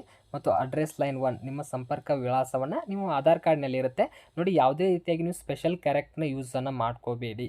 ನಿಮ್ಮದು ಇಲ್ಲಿ ಅಡ್ರೆಸ್ನ ಡೀಟೇಲ್ಸ್ನ ಹಾಕ್ಕೊಳ್ಳಿ. ಮತ್ತೊಂದು ಸಂಪರ್ಕ ವಿಳಾಸ ಅಡ್ರೆಸ್ ಲೈನ್ 2, ಇದು ಕಂಪಲ್ಸರಿ ಇಲ್ಲ, ಎರಡರಲ್ಲಿ ಒಂದನ್ನು ಹಾಕ್ಕೊಳ್ಬೋದು. ಮತ್ತು ನಿಮ್ಮದು ಅಡ್ರೆಸ್ ಪಿನ್ ಕೋಡ್ ಇದು ಆಧಾರ್ ಕಾರ್ಡಲ್ಲಿ ಇರುತ್ತೆ. ಸಿಂಪಲ್ಲಾಗಿ ನಿಮ್ಮದು ಶಾರ್ಟ್ಕಟ್ನಲ್ಲಿ ನಿಮ್ಮ ಒಂದು ಅಡ್ರೆಸ್ ಡೀಟೇಲ್ಸನ್ನು ಇಟ್ಕೊಂಡು ಇಲ್ಲಿ ಸೇವ್ ಆ್ಯಂಡ್ ಪ್ರೊಸೀಡ್ ಅಂತ ಆಪ್ಷನ್ ಇರುತ್ತೆ, ಇದ್ರ ಮೇಲೆ ಕ್ಲಿಕ್ ಮಾಡ್ಕೊಳ್ಳಿ. ಪ್ರೊಸೀಡ್ ಮೇಲೆ ಕ್ಲಿಕ್ ಮಾಡ್ಕೊಳ್ತಾ ಇದ್ದೀನಿ. ಮಾಡಿದ ತಕ್ಷಣ ನೆಕ್ಸ್ಟು ನಿಮಗೆ ಇಲ್ಲಿ ಒಂದು ಎಜುಕೇಷನ್ ಕ್ವಾಲಿಫಿಕೇಷನ್ಗೆ ಸಂಬಂಧಪಟ್ಟಂಗೆ ಡೀಟೇಲ್ಸನ್ನು ನೀಡಬೇಕಾಗುತ್ತೆ. ನೋಡಿ ಮೊದಲೇದಾಗಿ ಇಲ್ಲಿ SSLC ಒಂದು ಕ್ವಾಲಿಫಿಕೇಷನ್ನ ಡೀಟೇಲ್ಸನ್ನು ನೀಡಬೇಕು. ಇದಾದ ತಕ್ಷಣ ನಿಮಗೆ PUC ಆಗಿರ್ಬೋದು, ನಿಮ್ಮದು ಏನೋ ಒಂದು ತತ್ಸಮಾನ ಆಗಿದೆ, ಒಂದು ಕ್ವಾಲಿಫಿಕೇಷನ್ ಆಗಿದೆ, ಎಲ್ಲ ಒಂದು ಹಂತವಾಗಿ ನೀವು ಡೀಟೇಲ್ಸನ್ನು ನೀಡಬೇಕು. ಇವಾಗ ಮೊದಲೇದಾಗಿ ಒಂದು SSLC ಡೀಟೇಲ್ಸನ್ನು ನೀಡಬೇಕಾಗುತ್ತೆ. ಇಲ್ಲಿ ಏನೇನು ಡೀಟೇಲ್ಸನ್ನು ನೀಡಿದ್ದಾರೆ ಅಂತ ನೋಡ್ಕೋಣ. ನೋಡಿ ಮೊದಲೇದಾಗಿ ಒಂದು ಅರ್ಹತಾ ಪರೀಕ್ಷೆ 10th ಕ್ಲಾಸ್ ಆಗಿರುತ್ತೆ, ಅದನ್ನು ಆಟೋಮೆಟಿಕ್ ಇಲ್ಲಿ ಚೂಸ್ ಆಗಿರುತ್ತೆ. ಇದಾದ ತಕ್ಷಣ ನೆಕ್ಸ್ಟ್ ನೀವು ಒಂದು ರಿಜಿಸ್ಟರ್ ನಂಬರ್ ಹಾಕ್ಕೊಳ್ಬೇಕಾಗುತ್ತೆ. SSLC ರಿಜಿಸ್ಟ್ರೇಷನ್ ನಂಬರ್ನ ಹಾಕ್ಕೊಳ್ಳಿ. ಮತ್ತು ಅಂಕಪಟ್ಟಿಯಲ್ಲಿರುವಂತೆ ಹೆಸರು, ನಿಮ್ಮ ನೇಮನ್ನು ಯಾವ ರೀತಿಯಾಗಿ ಮಾರ್ಕ್ಸ್ ಕಾರ್ಡ್ನಲ್ಲಿ ನಿಮ್ಮ ನೇಮ್ ಇದೆಯಲ್ಲ ಅದೇ ರೀತಿಯಾಗಿ ಇಲ್ಲಿ ಡೀಟೇಲ್ಸ್ನ ಇಟ್ಕೊಳ್ಳಿ. ಯಾವುದೇ ರೀತಿ ಸ್ಪೆಲ್ಲಿಂಗ್ ಮಿಸ್ಟೇಕನ್ನು ಮಾಡ್ಕೋಬೇಡಿ. ಇದಾದ ತಕ್ಷಣ ಬೋರ್ಡ್ ಟೈಪ್ ಕೇಳ್ತಾ ಇದೆ. ಇಲ್ಲಿ ನಿಮಗೆ 3 ರೀತಿಯ ಬೋರ್ಡ್ಗಳಿರುತ್ತೆ. ನೀವೇನಾದರೂ CBSEಯಲ್ಲಿ ಮುಗಿಸಿದರೆ CBSE ಮೂಲಕ ಚೂಸ್ ಮಾಡ್ಕೋಬೋದು, ICSE ಮೂಲಕ ನೀವು ಕಂಪ್ಲೀಟ್ ಮಾಡಿದರೆ ಅದನ್ನು ಹಾಕ್ಕೊಳ್ಬೋದು. ಇಲ್ಲ ನಾನು PU ಬೋರ್ಡಿಂದ ಅಥವಾ ಕರ್ನಾಟಕ ಸೆಕೆಂಡರಿ ಎಜುಕೇಷನ್ ಎಕ್ಸಾಮ್ ಬೋರ್ಡಿಂದ, ಸ್ಟೇಟ್ ಬೋರ್ಡಿಂದ ಮಾಡಿದರೆ ನೀವು ಮೊದಲನೇ ಒಂದು ಆಪ್ಷನ್ ಇದೆಯಲ್ಲ KSEEB ಅಂತ ಇದೆಯಲ್ಲ, ಈ ಒಂದು ಟೈಪ್ನ ಚೂಸ್ ಮಾಡ್ಕೊಳ್ಳಿ. ಇದಾದ ತಕ್ಷಣ ಒಂದು ಪಾಸ್ವರ್ಡ್ ಮಂತ್ ಕೇಳ್ತಾ ಇದೆ. ಇದು ಈ ಎಲ್ಲ ಡೀಟೇಲ್ಸು ಒಂದು SSLC ಮಾರ್ಕ್ಸ್ ಕಾರ್ಡ್ನಲ್ಲಿ ಇರುತ್ತೆ. ನಿಮ್ಮ ಒಂದು SSLC ಮಾರ್ಕ್ಸ್ ಕಾರ್ಡ್ ಮುಂದೆ ಇಟ್ಕೊಳ್ಳಿ, ಅದರಲ್ಲಿ ಡೀಟೇಲ್ಸ್ ಇರುತ್ತೆ. ಯಾವೊಂದು ಮಂತ್ನಲ್ಲಿ ನೀವು SSLCಯ ಪಾಸ್ಔಟ್ ಆಗಿದ್ದೀರಾ ಅಂತಲ್ಲಿ ಡೀಟೇಲ್ಸ್ ಇರುತ್ತೆ, ಹಾಕ್ಕೊಳ್ಳಿ. ಇದಾದ ತಕ್ಷಣ ನಿಮ್ಮ ಒಂದು SSLC ಮಾರ್ಕ್ಸ್ ಕಾರ್ಡಲ್ಲಿರುವಂಥ ಡೇಟ್ ಆಫ್ ಬರ್ತ್ನ ಹಾಕ್ಕೊಳ್ಬೇಕಾಗುತ್ತೆ. ಡೇಟ್ ಆಫ್ ಬರ್ತ್ನ ಹಾಕ್ಕೊಳ್ಳಿ ಮತ್ತು ನಿಮ್ಮದು ಜೆಂಡರ್ನ ಚೂಸ್ ಮಾಡ್ಕೊಳ್ಳಿ. ನಿಮ್ಮ ಒಂದು SSLC ಮಾರ್ಕ್ಸ್ ಕಾರ್ಡ್ನಲ್ಲಿರುವಂತೆ ಫಾದರ್ ನೇಮ್ ಹಾಕ್ಕೊಳ್ಳಿ, ಮದರ್ ನೇಮ್ ಡೀಟೇಲ್ಸ್ ಇಟ್ಕೊಳ್ಳಿ. ಯಾವುದೇ ರೀತಿ ಸ್ಪೆಲ್ಲಿಂಗ್ನ ಮಿಸ್ಟೇಕ್ ಮಾಡ್ಕೋಬೇಡಿ. ಅದೇ ಒಂದು ಮಾರ್ಕ್ಸ್ ಕಾರ್ಡ್ನಲ್ಲಿ ನಿಮ್ಮ ಸ್ಕೂಲ್ ನೇಮ್ ಇರುತ್ತೆ, ಆ ಸ್ಕೂಲ್ ನೇಮ್ ಡೀಟೇಲ್ಸನ್ನು ಹಾಕ್ಕೊಳ್ಬೇಕಾಗುತ್ತೆ. ಡೀಟೇಲ್ಸ್ನ ಹಾಕ್ಕೊಳ್ಳಿ. ಮತ್ತು ಸ್ಟೇಟ್ ಕೇಳ್ತಾ ಇದೆ, ಸ್ಟೇಟನ್ನು ನೀವು ಇಲ್ಲಿ ಚೂಸನ್ನು ಮಾಡ್ಕೋಬೇಕು. ನಿಮ್ಮ ಸ್ಟೇಟ್ನ ಚೂಸ್ ಮಾಡ್ಕೊಳ್ಳಿ. ಇದಾದ ತಕ್ಷಣ ಆಟೋಮೆಟಿಕ್ಕಾಗಿ ರಿಸಲ್ಟ್ ಟೈಪ್ ಪಾಸ್ಡ್ ಅಂತ ಆಟೋಮೆಟಿಕ್ಕಾಗಿ ಬಂದಿರುತ್ತೆ. ಇದಾದ ತಕ್ಷಣ ಒಂದು ಮಾರ್ಕ್ಸ್ ಟೈಪ್ ಕೇಳ್ತಾ ಇದೆ. ಇಲ್ಲಿ 2 ರೀತಿಯ ಆಪ್ಷನ್ ಇರುತ್ತೆ. ಒಂದು CGPA ಮೂಲಕ ನೀವು ಡೀಟೇಲ್ಸನ್ನು ಹಾಕ್ಕೊಳ್ಬೋದು ಅಥವಾ ಮಾರ್ಕ್ಸ್ ಮೂಲಕ ಹಾಕ್ಕೊಬೋದು. ಆದಷ್ಟು ಅಭ್ಯರ್ಥಿಗಳು SSLC ಮುಗಿಸೋದ್ರಿಂದ ಮಾರ್ಕ್ಸ್ ಇರುತ್ತೆ. ಮಾರ್ಕ್ಸ್ ಅಂತ ಇಲ್ಲಿ ನೀವು ಹಾಕ್ಕೊಳ್ಬೇಕು. ಮಾರ್ಕ್ಸ್ ಹಾಕಿದ ತಕ್ಷಣ ಕೆಳಗೆ ಒಟ್ಟಾರೆ ಗರಿಷ್ಠ ಅಂಕಗಳು ಎಷ್ಟಿದ್ದಾವೆ ಮತ್ತು ಗಳಿಸಿದ ಅಂಕ ಎಷ್ಟಿದೆ ಅಂತ ಡೀಟೇಲ್ಸ್ ನೀಡಬೇಕು. ನೋಡಿ ಇಲ್ಲಿ ಒಟ್ಟಾರೆ ಗರಿಷ್ಠ ಅಂಕಗಳು 625 ಅಂತ ಡೀಟೇಲ್ಸ್ ಇಟ್ಕೊಳ್ಳಿ. 625ಕ್ಕೆ ಎಷ್ಟು ಅಂಕವನ್ನು ಪಡೆದಿದ್ದೀರಲ್ಲ ಆ ಡೀಟೇಲ್ಸ್ನ ಇಲ್ಲಿ ಹಾಕ್ಕೊಳ್ಬೇಕು. ಇಷ್ಟು ಡೀಟೇಲ್ಸ್ನ ಹಾಕೊಂಡ ತಕ್ಷಣ ಒಂದು ಪರ್ಸೆಂಟೇಜ್ ಅದೇ ಒಂದು ಮಾರ್ಕ್ಶೀಟ್ನಲ್ಲಿ ಇರುತ್ತೆ. ಆ ಒಂದು ಮಾರ್ಕ್ಶಾನಲ್ಲಿ ಏನು ಒಂದು ಪರ್ಸೆಂಟೇಜ್ ಇರುತ್ತೆ, ಒಂದು ಪಾಯಿಂಟ್ ಇದ್ದರೂ ನೀವು ಪಾಯಿಂಟನ್ನು ಇಲ್ಲಿ ಹಾಕ್ಕೊಳ್ಬೇಕಾಗುತ್ತೆ. ನಿಮ್ಮ ಪರ್ಸೆಂಟೇಜ್ನ ಇಲ್ಲಿ ಡೀಟೇಲ್ಸ್ನ ಹಾಕ್ಕೊಳ್ಳಿ. ಮತ್ತು ತೇರ್ಗಡೆವಾದ ವರ್ಷ ಇರುತ್ತೆ, ಅದೇ ಒಂದು ಮಾರ್ಕ್ಸ್ ಕಾರ್ಡ್ನಲ್ಲಿ ನೀವು ಪಾಸಿಂಗ್ ಇಯರ್ ಇರುತ್ತೆ, ಅದನ್ನು ಪಾಸಿಂಗ್ ಇಯರ್ನ ಹಾಕ್ಕೊಳ್ಳಿ. ಮತ್ತು ಮೀಡಿಯಮ್ ಆಫ್ ಸ್ಟಡಿ ಯಾವ ಒಂದು ಮಾಧ್ಯಮದಲ್ಲಿ ನೀವು ಸ್ಟಡಿ ಮಾಡಿದರೆ, ಕನ್ನಡ ಮೀಡಿಯಮ ಅಥವಾ ಇಂಗ್ಲೀಷ್ ಮೀಡಿಯಮ ಅಂತ ಕೇಳಿದ್ರೆ ನೀವು ಕನ್ನಡ ಮೀಡಿಯಮ್ ಆಗಿದ್ದರೆ ಕನ್ನಡ ಅಂತೇಳಿ ನೀವು ಚೂಸ್ ಮಾಡ್ಕೊಳ್ಳಿ. ಮಾಡಿದ ತಕ್ಷಣ ನೆಕ್ಸ್ಟ್ ನಿಮಗೆ ಒಂದು ಇಂಪಾರ್ಟೆಂಟ್ ಆಪ್ಷನ್ ಏನಿದೆ ಅಂದರೆ, ನೀವು SSLC ಅಥವಾ ಒಂದು ತತ್ಸಮಾನ ಪರೀಕ್ಷೆಯಲ್ಲಿ ಕನ್ನಡವನ್ನು ಪ್ರಥಮ ಅಥವಾ ದ್ವಿತೀಯ ಭಾಷೆಯಾಗಿ ಅಧ್ಯಯನ ಮಾಡಿದ್ದೀರಾ ಅಂತ ಕೇಳ್ತಾ ಇದ್ದಾರೆ. ನೋಡಿ, ಇದು ನಿಮಗೆ SSLC ಮಾರ್ಕ್ಸ್ಗಳಲ್ಲಿ ಪ್ರಥಮ ಭಾಷೆಯಾಗಿ ಕನ್ನಡನ ಮಾಡಿದರೆ ಅಥವಾ ದ್ವಿತೀಯ ಭಾಷೆಯಾಗಿರಲಿ ನೀವು ಕನ್ನಡವನ್ನು ಅಧ್ಯಯನ ಮಾಡಿದರೆ ಇದನ್ನು ಕಂಪಲ್ಸರಿ ಪ್ರತಿಯೊಬ್ಬರು ಎಸ್ ಅಂತ ಹಾಕ್ಕೊಳ್ಳಿ. ನಿಮಗೆ ಇದನ್ನು ಎಸ್ ಅಂತ ಹಾಕೊಂಡ್ರೆ ಯಾವುದೇ ರೀತಿ ಕಡ್ಡಾಯ ಕನ್ನಡ ಎಕ್ಸಾಮಿನೇಷನ್ ಕಂಡಕ್ಟ್ ಮಾಡೋದಿಲ್ಲ. ನೀವೇನಾದರೂ ಕನ್ನಡವನ್ನು ಭಾಷೆಯನ್ನು ನೀವೇನಾದರೂ ಅಧ್ಯಯನ ಮಾಡಿರಲಿಲ್ಲ ಅಂದರೆ ನಿಮಗೆ ಕಡ್ಡಾಯ ಎಕ್ಸಾಮಿನೇಷನ್ ಬರೋದಿರುತ್ತೆ. ಇಷ್ಟು ಡೀಟೇಲ್ಸನ್ನು ನೀಡ್ಕೊಳ್ಳಿ. ನೀಡಿದ ತಕ್ಷಣ ನೀವು ಇಲ್ಲಿ ಸೇವ್ 10th ಕ್ವಾಲಿಫಿಕೇಷನ್ ಅಂತ ಇದೆಯಲ್ಲ, ಇದ್ರ ಮೇಲೆ ಕ್ಲಿಕ್ ಮಾಡ್ಕೊಂಡು ಪ್ರೊಸೀಡ್ ಅಂತ ಒಂದು ಆಪ್ಷನ್ ಇದೆ, ಇದ್ರ ಮೇಲೆ ಕ್ಲಿಕ್ ಮಾಡ್ಕೊಳ್ಳಿ. ನೋಡಿ, ಪ್ರೊಸೀಡ್ ಮೇಲೆ ಕ್ಲಿಕ್ ಮಾಡಿದ ತಕ್ಷಣ ನೆಕ್ಸ್ಟ್ ಒಂದು ರಿಸರ್ವೇಷನ್ ಡೀಟೇಲ್ಸ್ನ ನೀಡಬೇಕಾಗುತ್ತೆ. ಇಲ್ಲಿ ಏನೇನು ಡೀಟೇಲ್ಸ್ ನೀಡಬೇಕಂತ ನೋಡ್ಕೊಳ್ಳೋಣ. ಮೊದಲನೇದಾಗಿ ಒಂದು ಕೆಟಗರಿನ ಚೂಸ್ ಮಾಡ್ಕೊಳ್ಬೇಕಾಗತ್ತೆ. ಒಂದು ವರ್ಗವನ್ನು ಇಲ್ಲಿ ಚೂಸ್ ಮಾಡ್ಕೊಳ್ಬೇಕು. ನಿಮ್ಮದು SCನ STನ ಅಥವಾ ಕೆಟಗರಿ 1 2A ಈ ರೀತಿಯಾಗಿ ಆಪ್ಷನ್ಸ್ ಇರುತ್ತೆ. ನಿಮ್ಮದು ಯಾವುದು ಕೆಟಗರಿ ಇದೆ ಅದನ್ನು ಚೂಸ್ ಮಾಡ್ಕೊಳ್ಳಿ. ನಿಮ್ಮ ಕೆಟಗರಿ ಚೂಸ್ ಮಾಡಿದ ತಕ್ಷಣ ಇಲ್ಲಿ ನೆಕ್ಸ್ಟು ನೀವು ನಿಮ್ಮ ಒಂದು ಕಾಸ್ಟ್ ಸರ್ಟಿಫಿಕೇಟ್ ಏನಿರುತ್ತಲ್ಲ ಅದರ RD ನಂಬರ್ ಡೀಟೇಲ್ಸನ್ನು ನೀಡಬೇಕಾಗುತ್ತೆ. ನಿಮ್ಮ ಒಂದು ಕಾಸ್ಟ್ ಸರ್ಟಿಫಿಕೇಟ್ RD ನಂಬರ್ನ ಇಲ್ಲಿ ಫಿಲಪ್ ಮಾಡ್ಕೊಳ್ಳಿ. ಇಷ್ಟು ಡೀಟೇಲ್ಸನ್ನು ಇಲ್ಲಿ ಫಿಲಪ್ ಮಾಡ್ಕೋಬೇಕಾಗತ್ತೆ. ಕೆಳಗೆ ಸ್ಕ್ರೋಲ್ ಮಾಡ್ಕೊಳ್ಳಿ. ಸ್ಕ್ರೋಲ್ ಮಾಡಿದ ತಕ್ಷಣ ಇನ್ಕಮ್ ಡೀಟೇಲ್ಸ್ ಕೇಳ್ತಾ ಇದೆ. ಒಂದು ಇನ್ಕಮ್ ನಿಮ್ಮದು ಡೀಟೇಲ್ಸನ್ನು ನೀಡಬೇಕು. ನಿಮ್ಮದು ಒಂದು ಆಪ್ಷನ್ ಕೇಳಿದರೆ ಏನಿದೆ ಅಂದರೆ, ನಿಮ್ಮ ವಾರ್ಷಿಕ ಆದಾಯ 8 ಲಕ್ಷಕ್ಕಿಂತ ಕಡಿಮೆ ಇದೆಯಾ ಅಂತ ಒಂದು ಆಪ್ಷನ್ ಇದೆಯಲ್ಲ, ಎಸ್, ನಿಮ್ಮದು 8 ಲಕ್ಷಕ್ಕಿಂತ ಕಡಿಮೆ ಆದಾಯ ಹೊಂದಿದ್ದರೆ ಎಸ್ ಅಂತ ಹಾಕ್ಕೊಳ್ಳಿ. ಎಸ್ ಅಂತ ಹಾಕೊಂಡು ನಿಮ್ಮ ಒಂದು please enter income RD number ಕೇಳ್ತಾ ಇದೆ. ನಿಮ್ಮ ಒಂದು ಇನ್ಕಮ್ನಲ್ಲಿ ಏನೊಂದು RD ನಂಬರ್ ಇದೆಯಲ್ಲ ಆ ಒಂದು RD ನಂಬರ್ ಡೀಟೇಲ್ಸನ್ನು ಇಲ್ಲಿ ಫಿಲಪ್ ಮಾಡ್ಕೋಬೇಕಾಗತ್ತೆ. ಇಷ್ಟು ಫಿಲಪ್ ಡೀಟೇಲ್ಸನ್ನು ಇಟ್ಕೊಳ್ಳಿ. ಇನ್ಕಮ್ ಆದ ತಕ್ಷಣ ನೆಕ್ಸ್ಟು ಕಲ್ಯಾಣ ಕರ್ನಾಟಕ ಮೀಸಲಾತಿ ನೀವೇನಾದರೂ ಪಡ್ಕೊಳ್ತಾ ಇದ್ದರೆ ಇಲ್ಲಿ ಎಸ್ ಅಂತ ಹಾಕ್ಕೊಳ್ಳಿ. ಮತ್ತು ಏನೊಂದು ಕರ್ನಾಟಕ ಕಲ್ಯಾಣ ಅಭ್ಯರ್ಥಿಗಳ ಕಡೆ ಒಂದು ಸರ್ಟಿಫಿಕೇಟ್ ಇರುತ್ತೆ, ಆ ಒಂದು RD ನಂಬರ್ ಡೀಟೇಲ್ಸನ್ನು ಹಾಕ್ಕೊಳ್ಬೇಕಾಗತ್ತೆ. ನೀವೇನಾದರೂ EWS ಸರ್ಟಿಫಿಕೇಟ್ ಇದ್ದರೆ ಇದನ್ನು ಎಸ್ ಅಂತ ಹಾಕ್ಕೊಳ್ಳಿ. ಏನು ಸರ್ಟಿಫಿಕೇಟ್ ಇರುತ್ತಲ್ಲ ಅದರ RD ನಂಬರ್ ಡೀಟೇಲ್ಸ್ನ ಹಾಕ್ಕೊಳ್ಬೇಕಾಗತ್ತೆ. ಇಷ್ಟು ಇನ್ಫಾರ್ಮೇಷನ್ ನೀಡ್ಕೊಳ್ಳಿ. ಇಲ್ಲಿ ಸಿಂಪಲ್ ಆಗಿದೆ. ಇದನ್ನು ಇಷ್ಟು ಡೀಟೇಲ್ಸನ್ನು ನೀಡ್ಕೊಂಡು ಇಲ್ಲಿ ಸೇವ್ ಅಂತ ಆಪ್ಷನ್ ಇದೆ, ಇದರ ಮೇಲೆ ಕ್ಲಿಕ್ ಮಾಡ್ಕೊಂಡು ನೆಕ್ಸ್ಟು ಪ್ರೊಸೀಡ್ ಮೇಲೆ ಕ್ಲಿಕ್ ಮಾಡ್ಕೊಳ್ಳಿ. ನೋಡಿ, ನೆಕ್ಸ್ಟು ಪ್ರೊಸೀಡ್ ಮೇಲೆ ಕ್ಲಿಕ್ ಮಾಡ್ಕೊಳ್ಳಿ. ನೋಡಿ, ಪ್ರೊಸೀಡ್ ಮೇಲೆ ಕ್ಲಿಕ್ ಮಾಡಿದ ತಕ್ಷಣ ನೆಕ್ಸ್ಟು ನೀವು ಈಗ ಏನು ಒಂದು SSLC ಡೀಟೇಲ್ಸನ್ನು ನೀಡಿದಿರಿ, ಈಗ ನೆಕ್ಸ್ಟ್ ಒಂದು ಏನೊಂದು ಕ್ವಾಲಿಫಿಕೇಷನ್ ಏನೊಂದು ಪೋಸ್ಟ್ಗಳಿದ್ದಾವೆ ಆ ಒಂದು ಪೋಸ್ಟ್ಗೆ ತಕ್ಕಂತೆ ಒಂದು ಕ್ವಾಲಿಫಿಕೇಷನ್ ಡೀಟೇಲ್ಸನ್ನು ನೀಡಬೇಕಾಗತ್ತೆ. ನೀವೇನಾದರೂ ಒಂದು ಹೈಯೆಸ್ಟ್ ಕ್ವಾಲಿಫಿಕೇಷನ್ ಡಿಗ್ರಿಯನ್ನು ಕಂಪ್ಲೀಟ್ ಮಾಡಿದರೆ ನೀವು PUC ಮತ್ತು ಡಿಗ್ರಿ ಡೀಟೇಲ್ಸನ್ನು ನೀಡಿಕೊಂಡು ನಿಮಗೆ ಎಲಿಜಿಬಲ್ ಇರುವಂಥ ಪೋಸ್ಟ್ಗಳಿಗೆ ನೀವು ಮಲ್ಟಿಪಲ್ ಪೋಸ್ಟ್ಗಳಿಗೆ ಅಪ್ಲೈನ ಮಾಡ್ಬೋದು. ನೀವು PUC ಒಳಗೆ ಮಾತ್ರ ಅಪ್ಲಿಕೇಶನ್ನ ಫಿಲ್ ಮಾಡ್ತಾ ಇದ್ದೀರಾ, ಪೋಸ್ಟ್ಗೆ ಅಪ್ಲೈ ಮಾಡ್ತಾ ಇದ್ದೀರಾ ಅಂದರೆ PUC ಡೀಟೇಲ್ಸನ್ನು ಮಾತ್ರ ಡೀಟೇಲ್ಸನ್ನು ನೀಡ್ಕೊಂಡು ನೀವು ಅಪ್ಲೈನ ಮಾಡ್ಬೋದು. ನೀವು ಡಿಗ್ರಿ ಮೇಲೆ ಅಪ್ಲೈ ಮಾಡ್ತಾ ಇದ್ದರೆ PUC ಮತ್ತು ಡಿಗ್ರಿ ಡೀಟೇಲ್ಸ್ ಎರಡೂ ನೀಡ್ಕೊಂಡು ಆಮೇಲೆ ಮಲ್ಟಿಪಲ್ ಪೋಸ್ಟ್ಗಳಿಗೆ ಅಪ್ಲೈನ ಮಾಡ್ಕೊಳ್ಳಿ. ಈಗ ನೋಡಿ, ವಿದ್ಯಾರ್ಥಿಗೆ ಹೊಂದಿರುವಂಥ ಪೋಸ್ಟ್ಗಳಿಗೆ ಅಂದರೆ ಕ್ವಾಲಿಫಿಕೇಷನ್ ಡೀಟೇಲ್ಸನ್ನು ನೀಡಬೇಕಾಗತ್ತೆ. ನೋಡಿ, ಮೊದಲೇದಾಗಿ ಈ ರೀತಿಯಾಗಿ ಪೇಜ್ ಓಪನ್ ಆಗುತ್ತೆ. ಇಲ್ಲಿ ಅರ್ಹತಾ ಪರೀಕ್ಷೆ ಅಥವಾ ಕ್ವಾಲಿಫೈಯಿಂಗ್ ಎಕ್ಸಾಮ್ ಅಂತ ಒಂದು ಆಪ್ಷನ್ ಬರುತ್ತೆ, ಇದ್ರ ಮೇಲೆ ಕ್ಲಿಕ್ ಮಾಡ್ಕೊಳ್ಳಿ. ಇದ್ರ ಮೇಲೆ ಕ್ಲಿಕ್ ಮಾಡಿದ ತಕ್ಷಣ ಇಷ್ಟು ಒಂದು ಆಪ್ಷನ್ಸ್ ಬರುತ್ತೆ. ಇಲ್ಲಿ PUC ಕರ್ನಾಟಕ ಸ್ಟೇಟ್ ಬೋರ್ಡ್ ಅಂತ ಅಂದರೆ ಇಲ್ಲಿ ಮೊದಲು PUC ಡೀಟೇಲ್ಸನ್ನು ನೀಡಬೇಕು. ಮತ್ತು 12th NIOC ಜೊತೆಗೆ ನೀವು PUC ಕಂಪ್ಲೀಟ್ ಮಾಡಿದ್ರೆ ಇದ್ರ ಡೀಟೇಲ್ಸ್ ನೀಡ್ಕೋಬೇಕು. ಮತ್ತು ITI ನೀವು ಡೀಟೇಲ್ಸ್ ನೀಡ್ತೀವಿ ಅಂದರೆ ITIದ ಡೀಟೇಲ್ಸನ್ನು ನೀಡ್ಕೋಬೇಕಾಗುತ್ತೆ. ನೀವೇನಾದರೂ ಡಿಪ್ಲೊಮಾ ಕಂಪ್ಲೀಟ್ ಮಾಡಿದರೆ ಡಿಪ್ಲೊಮಾ ಆಗಿರ್ಬೋದು, ಇನ್ನಿತರ ಒಂದು ಕ್ವಾಲಿಫಿಕೇಷನ್ ಡೀಟೇಲ್ಸ್ನ ನೀಡ್ಬೋದು. ಈಗ ನೀವು PUCಯನ್ನು ಕಂಪ್ಲೀಟ್ ಮಾಡಿರ್ತೀರ, ಅದಕ್ಕೆ ನೀವು PUC ಅಂತ ಒಂದು ಆಪ್ಷನ್ ಇದೆ, ಇದ್ರ ಮೇಲೆ ಕ್ಲಿಕ್ ಮಾಡ್ಕೊಳ್ಳಿ. ಇದ್ರ ಮೇಲೆ ಕ್ಲಿಕ್ ಮಾಡಿದ ತಕ್ಷಣ ಏನಿಲ್ಲ, ಈ ಒಂದು ಕ್ವಾಲಿಫಿಕೇಷನ್ಗೆ ತಕ್ಕಂಗೆ ನಿಮ್ಮ ಒಂದು ರಿಜಿಸ್ಟ್ರೇಷನ್ ನಂಬರು ಮತ್ತು ಬೋರ್ಡ್ ಟೈಪ್ ಅಂತ ಒಂದು ಆಪ್ಷನ್ ಇದೆ. ಈ ಒಂದು ಆಪ್ಷನಲ್ಲಿ PU ಬೋರ್ಡ್ ಅಂತಿದೆ, PU ಬೋರ್ಡ್ ಅಂತ ಚೂಸ್ ಮಾಡ್ಕೊಂಡು ನೀವೇನಾದರೂ CBSE ಇನ್ನಿತರ ಒಂದು ಟೈಪ್ಸ್ ಇದ್ದರೆ ನೀವು ಹಾಕ್ಕೊಳ್ಬೋದು. ಇದಾದ ತಕ್ಷಣ ಒಂದು ಕಾಲೇಜ್ ನೇಮ್ ಅಂತ ಕೇಳುತ್ತೆ, ಒಂದು PUC ಸರ್ಟಿಫಿಕೇಟ್ನ ಮುಂದಿಟ್ಕೊಳ್ಳಿ. ಅದರಲ್ಲಿ ಕಾಲೇಜ್ ನೇಮ್ ಯಾವ ರೀತಿಯಾಗಿದೆ ಅದನ್ನು ಹಾಕ್ಕೊಳ್ಳಿ. ನಿಮ್ಮ ಒಂದು ಸ್ಟೇಟ್ ಕೇಳುತ್ತೆ, ಸ್ಟೇಟ್ನ ಹಾಕ್ಕೊಳ್ಳಿ. ಮತ್ತು ಯೂನಿವರ್ಸಿಟಿ ಅಥವಾ ಒಂದು ವಿಶ್ವವಿದ್ಯಾಲಯ ಕೇಳುತ್ತೆ, ಇಲ್ಲಿ ನಿಮಗೆ ಆಪ್ಷನ್ಸ್ ಇರುತ್ತೆ, ಅದನ್ನು ನೀವು ಹಾಕ್ಕೊಳ್ಬೋದು. ಇಲ್ಲಿ ಒಂದು ಯೂನಿವರ್ಸಿಟಿ ಅಥವಾ ವಿಶ್ವವಿದ್ಯಾಲಯ ಅಂತಂದರೆ ಇಲ್ಲಿ department of pre university education Karnataka ಅಂತ ಒಂದು ಆಪ್ಷನ್ ಇದೆ, ಇದ್ರ ಮೇಲೆ ಕ್ಲಿಕ್ ಮಾಡ್ಕೊಳ್ಳಿ. ಇಷ್ಟು ಹಾಕೊಂಡು ನೆಕ್ಸ್ಟು ನಿಮಗೆ ಒಂದು ಕೋರ್ಸ್ ಅಂತ ಆಪ್ಷನ್ ಬರುತ್ತೆ. ಈ ಒಂದು ಕೋರ್ಸ್ನಲ್ಲಿ ನೀವು ಇದ್ರ ಮೇಲೆ ಕ್ಲಿಕ್ ಮಾಡ್ಕೊಂಡ್ರೆ ಇಷ್ಟು ಆಪ್ಷನ್ಸ್ ಇರುತ್ತೆ. ಆರ್ಟ್ಸಾ ಅಥವಾ ಕಾಮರ್ಸಾ ಸೈನ್ಸ್ ಅಂದರೆ ನೀವು ಪಿ ಯು ಸಿನಲ್ಲಿ ಯಾವುದು ಕಂಪ್ಲೀಟ್ ಮಾಡಿರೋ ಕೋರ್ಸ ಅದನ್ನು ಚೂಸ್ ಮಾಡ್ಕೊಳ್ಬೇಕಾಗತ್ತೆ. ಚೂಸ್ ಮಾಡಿದ ತಕ್ಷಣ ಒಂದು ಕೋರ್ಸ್ನಲ್ಲಿ ಆಪ್ಷನಲ್ ಸಬ್ಜೆಕ್ಟ್ಸನ್ನು ಇಲ್ಲಿ ಚೂಸ್ ಮಾಡ್ಕೊಳ್ಬೇಕಾಗತ್ತೆ. ಅಂದರೆ ಇಲ್ಲಿ ವಿಶೇಷ ಕೋರ್ಸ್ ಯಾವ್ಯಾವ ಇದ್ದಾವೆ, ನೀವು ಸಪ್ರೇಟಾಗಿ ಯಾವುದೊಂದು ಕೋರ್ಸ್ನ ಸ್ಟಡಿ ಮಾಡಿದ್ದೀರಾ ಅಂತ ಇರುತ್ತೆ. ನಿಮ್ಮದು ಇಲ್ಲಿ ಯಾವ ಸಬ್ಜೆಕ್ಟನ್ನು ನೀವು ಸ್ಟಡಿ ಮಾಡಿದ್ದೀರಲ್ಲ ಅದನ್ನು ನೀವು ಈ ರೀತಿಯಾಗಿ ಬಾಕ್ಸ್ ಮೇಲೆ ಕ್ಲಿಕ್ ಮಾಡ್ಕೊಂಡು ನೀವು ಯಾವ ಸ್ಟಡಿ ಮಾಡಿದ್ರಲ್ಲ ಆ ಒಂದು ಸಬ್ಜೆಕ್ಟನ್ನು ಇಲ್ಲಿ ನೀವು ಡೀಟೇಲ್ಸನ್ನು ಇಟ್ಕೊಂಡು ಈ ರೀತಿಯಾಗಿ ಡೀಟೇಲ್ಸ್ ಇಟ್ಕೊಂಡು ಓಕೆ ಮೇಲೆ ಕ್ಲಿಕ್ ಮಾಡ್ಕೊಂಡ್ರೆ ನಿಮ್ಮದು ಸಬ್ಜೆಕ್ಟಲ್ಲಿ ಒಂದು ಸ್ಪೆಷಲೈಸೇಷನ್ ಕೋರ್ಸ್ನಲ್ಲಿ ಆಯ್ಕೆ ಮಾಡ್ಕೋಬೇಕಾಗುತ್ತೆ. ಇಷ್ಟು ಡೀಟೇಲ್ಸ್ನ ಇಟ್ಕೊಂಡು ನೆಕ್ಸ್ಟು ಇದಾದ ತಕ್ಷಣ ಒಂದು ಫಲಿತಾಂಶ ರಿಸಲ್ಟ್ ಕೇಳುತ್ತೆ. ಇಲ್ಲಿ ನೀವು ಪಾಸ್ಡ್ ಅಂತ ಹಾಕ್ಕೊಳ್ಳಿ. ಇದಾದ ತಕ್ಷಣ ನೆಕ್ಸ್ಟ್ ಒಂದು ಅಂಕಗಳ ಸ್ವರೂಪ ಅಂತ ಅಥವಾ ಮಾರ್ಕ್ಸ್ ಟೈಪ್ ಕೇಳ್ತಾ ಇದೆ. ಇಲ್ಲಿ 2 ರೀತಿ ಇರುತ್ತೆ, ಒಂದು CGPA ಮೂಲಕ ಅಥವಾ ಮಾರ್ಕ್ಸ್ ಮೂಲಕ ನೀವು ಡೀಟೇಲ್ಸ್ನ ಫಿಲ್ ಮಾಡ್ಬೋದು. ಇಲ್ಲಿ ಮಾರ್ಕ್ಸ್ ಅಂತ ನೀವು ಚೂಸ್ ಮಾಡ್ಕೊಳ್ಳಿ. ಮತ್ತು ಏನೊಂದು ಪಿ ಯು ಸಿನಲ್ಲಿ ಏನು ಅಂಕಪಟ್ಟಿಯಲ್ಲಿ ಏನೊಂದು ಇದೆಯಲ್ಲ ಟೋಟಲಾಗಿ ಒಟ್ಟು ಗರಿಷ್ಠ ಅಂಕಗಳು 600 ಇರುತ್ತೆ, ಅದನ್ನು ಇಲ್ಲಿ ಹಾಕ್ಕೊಳ್ಳಿ.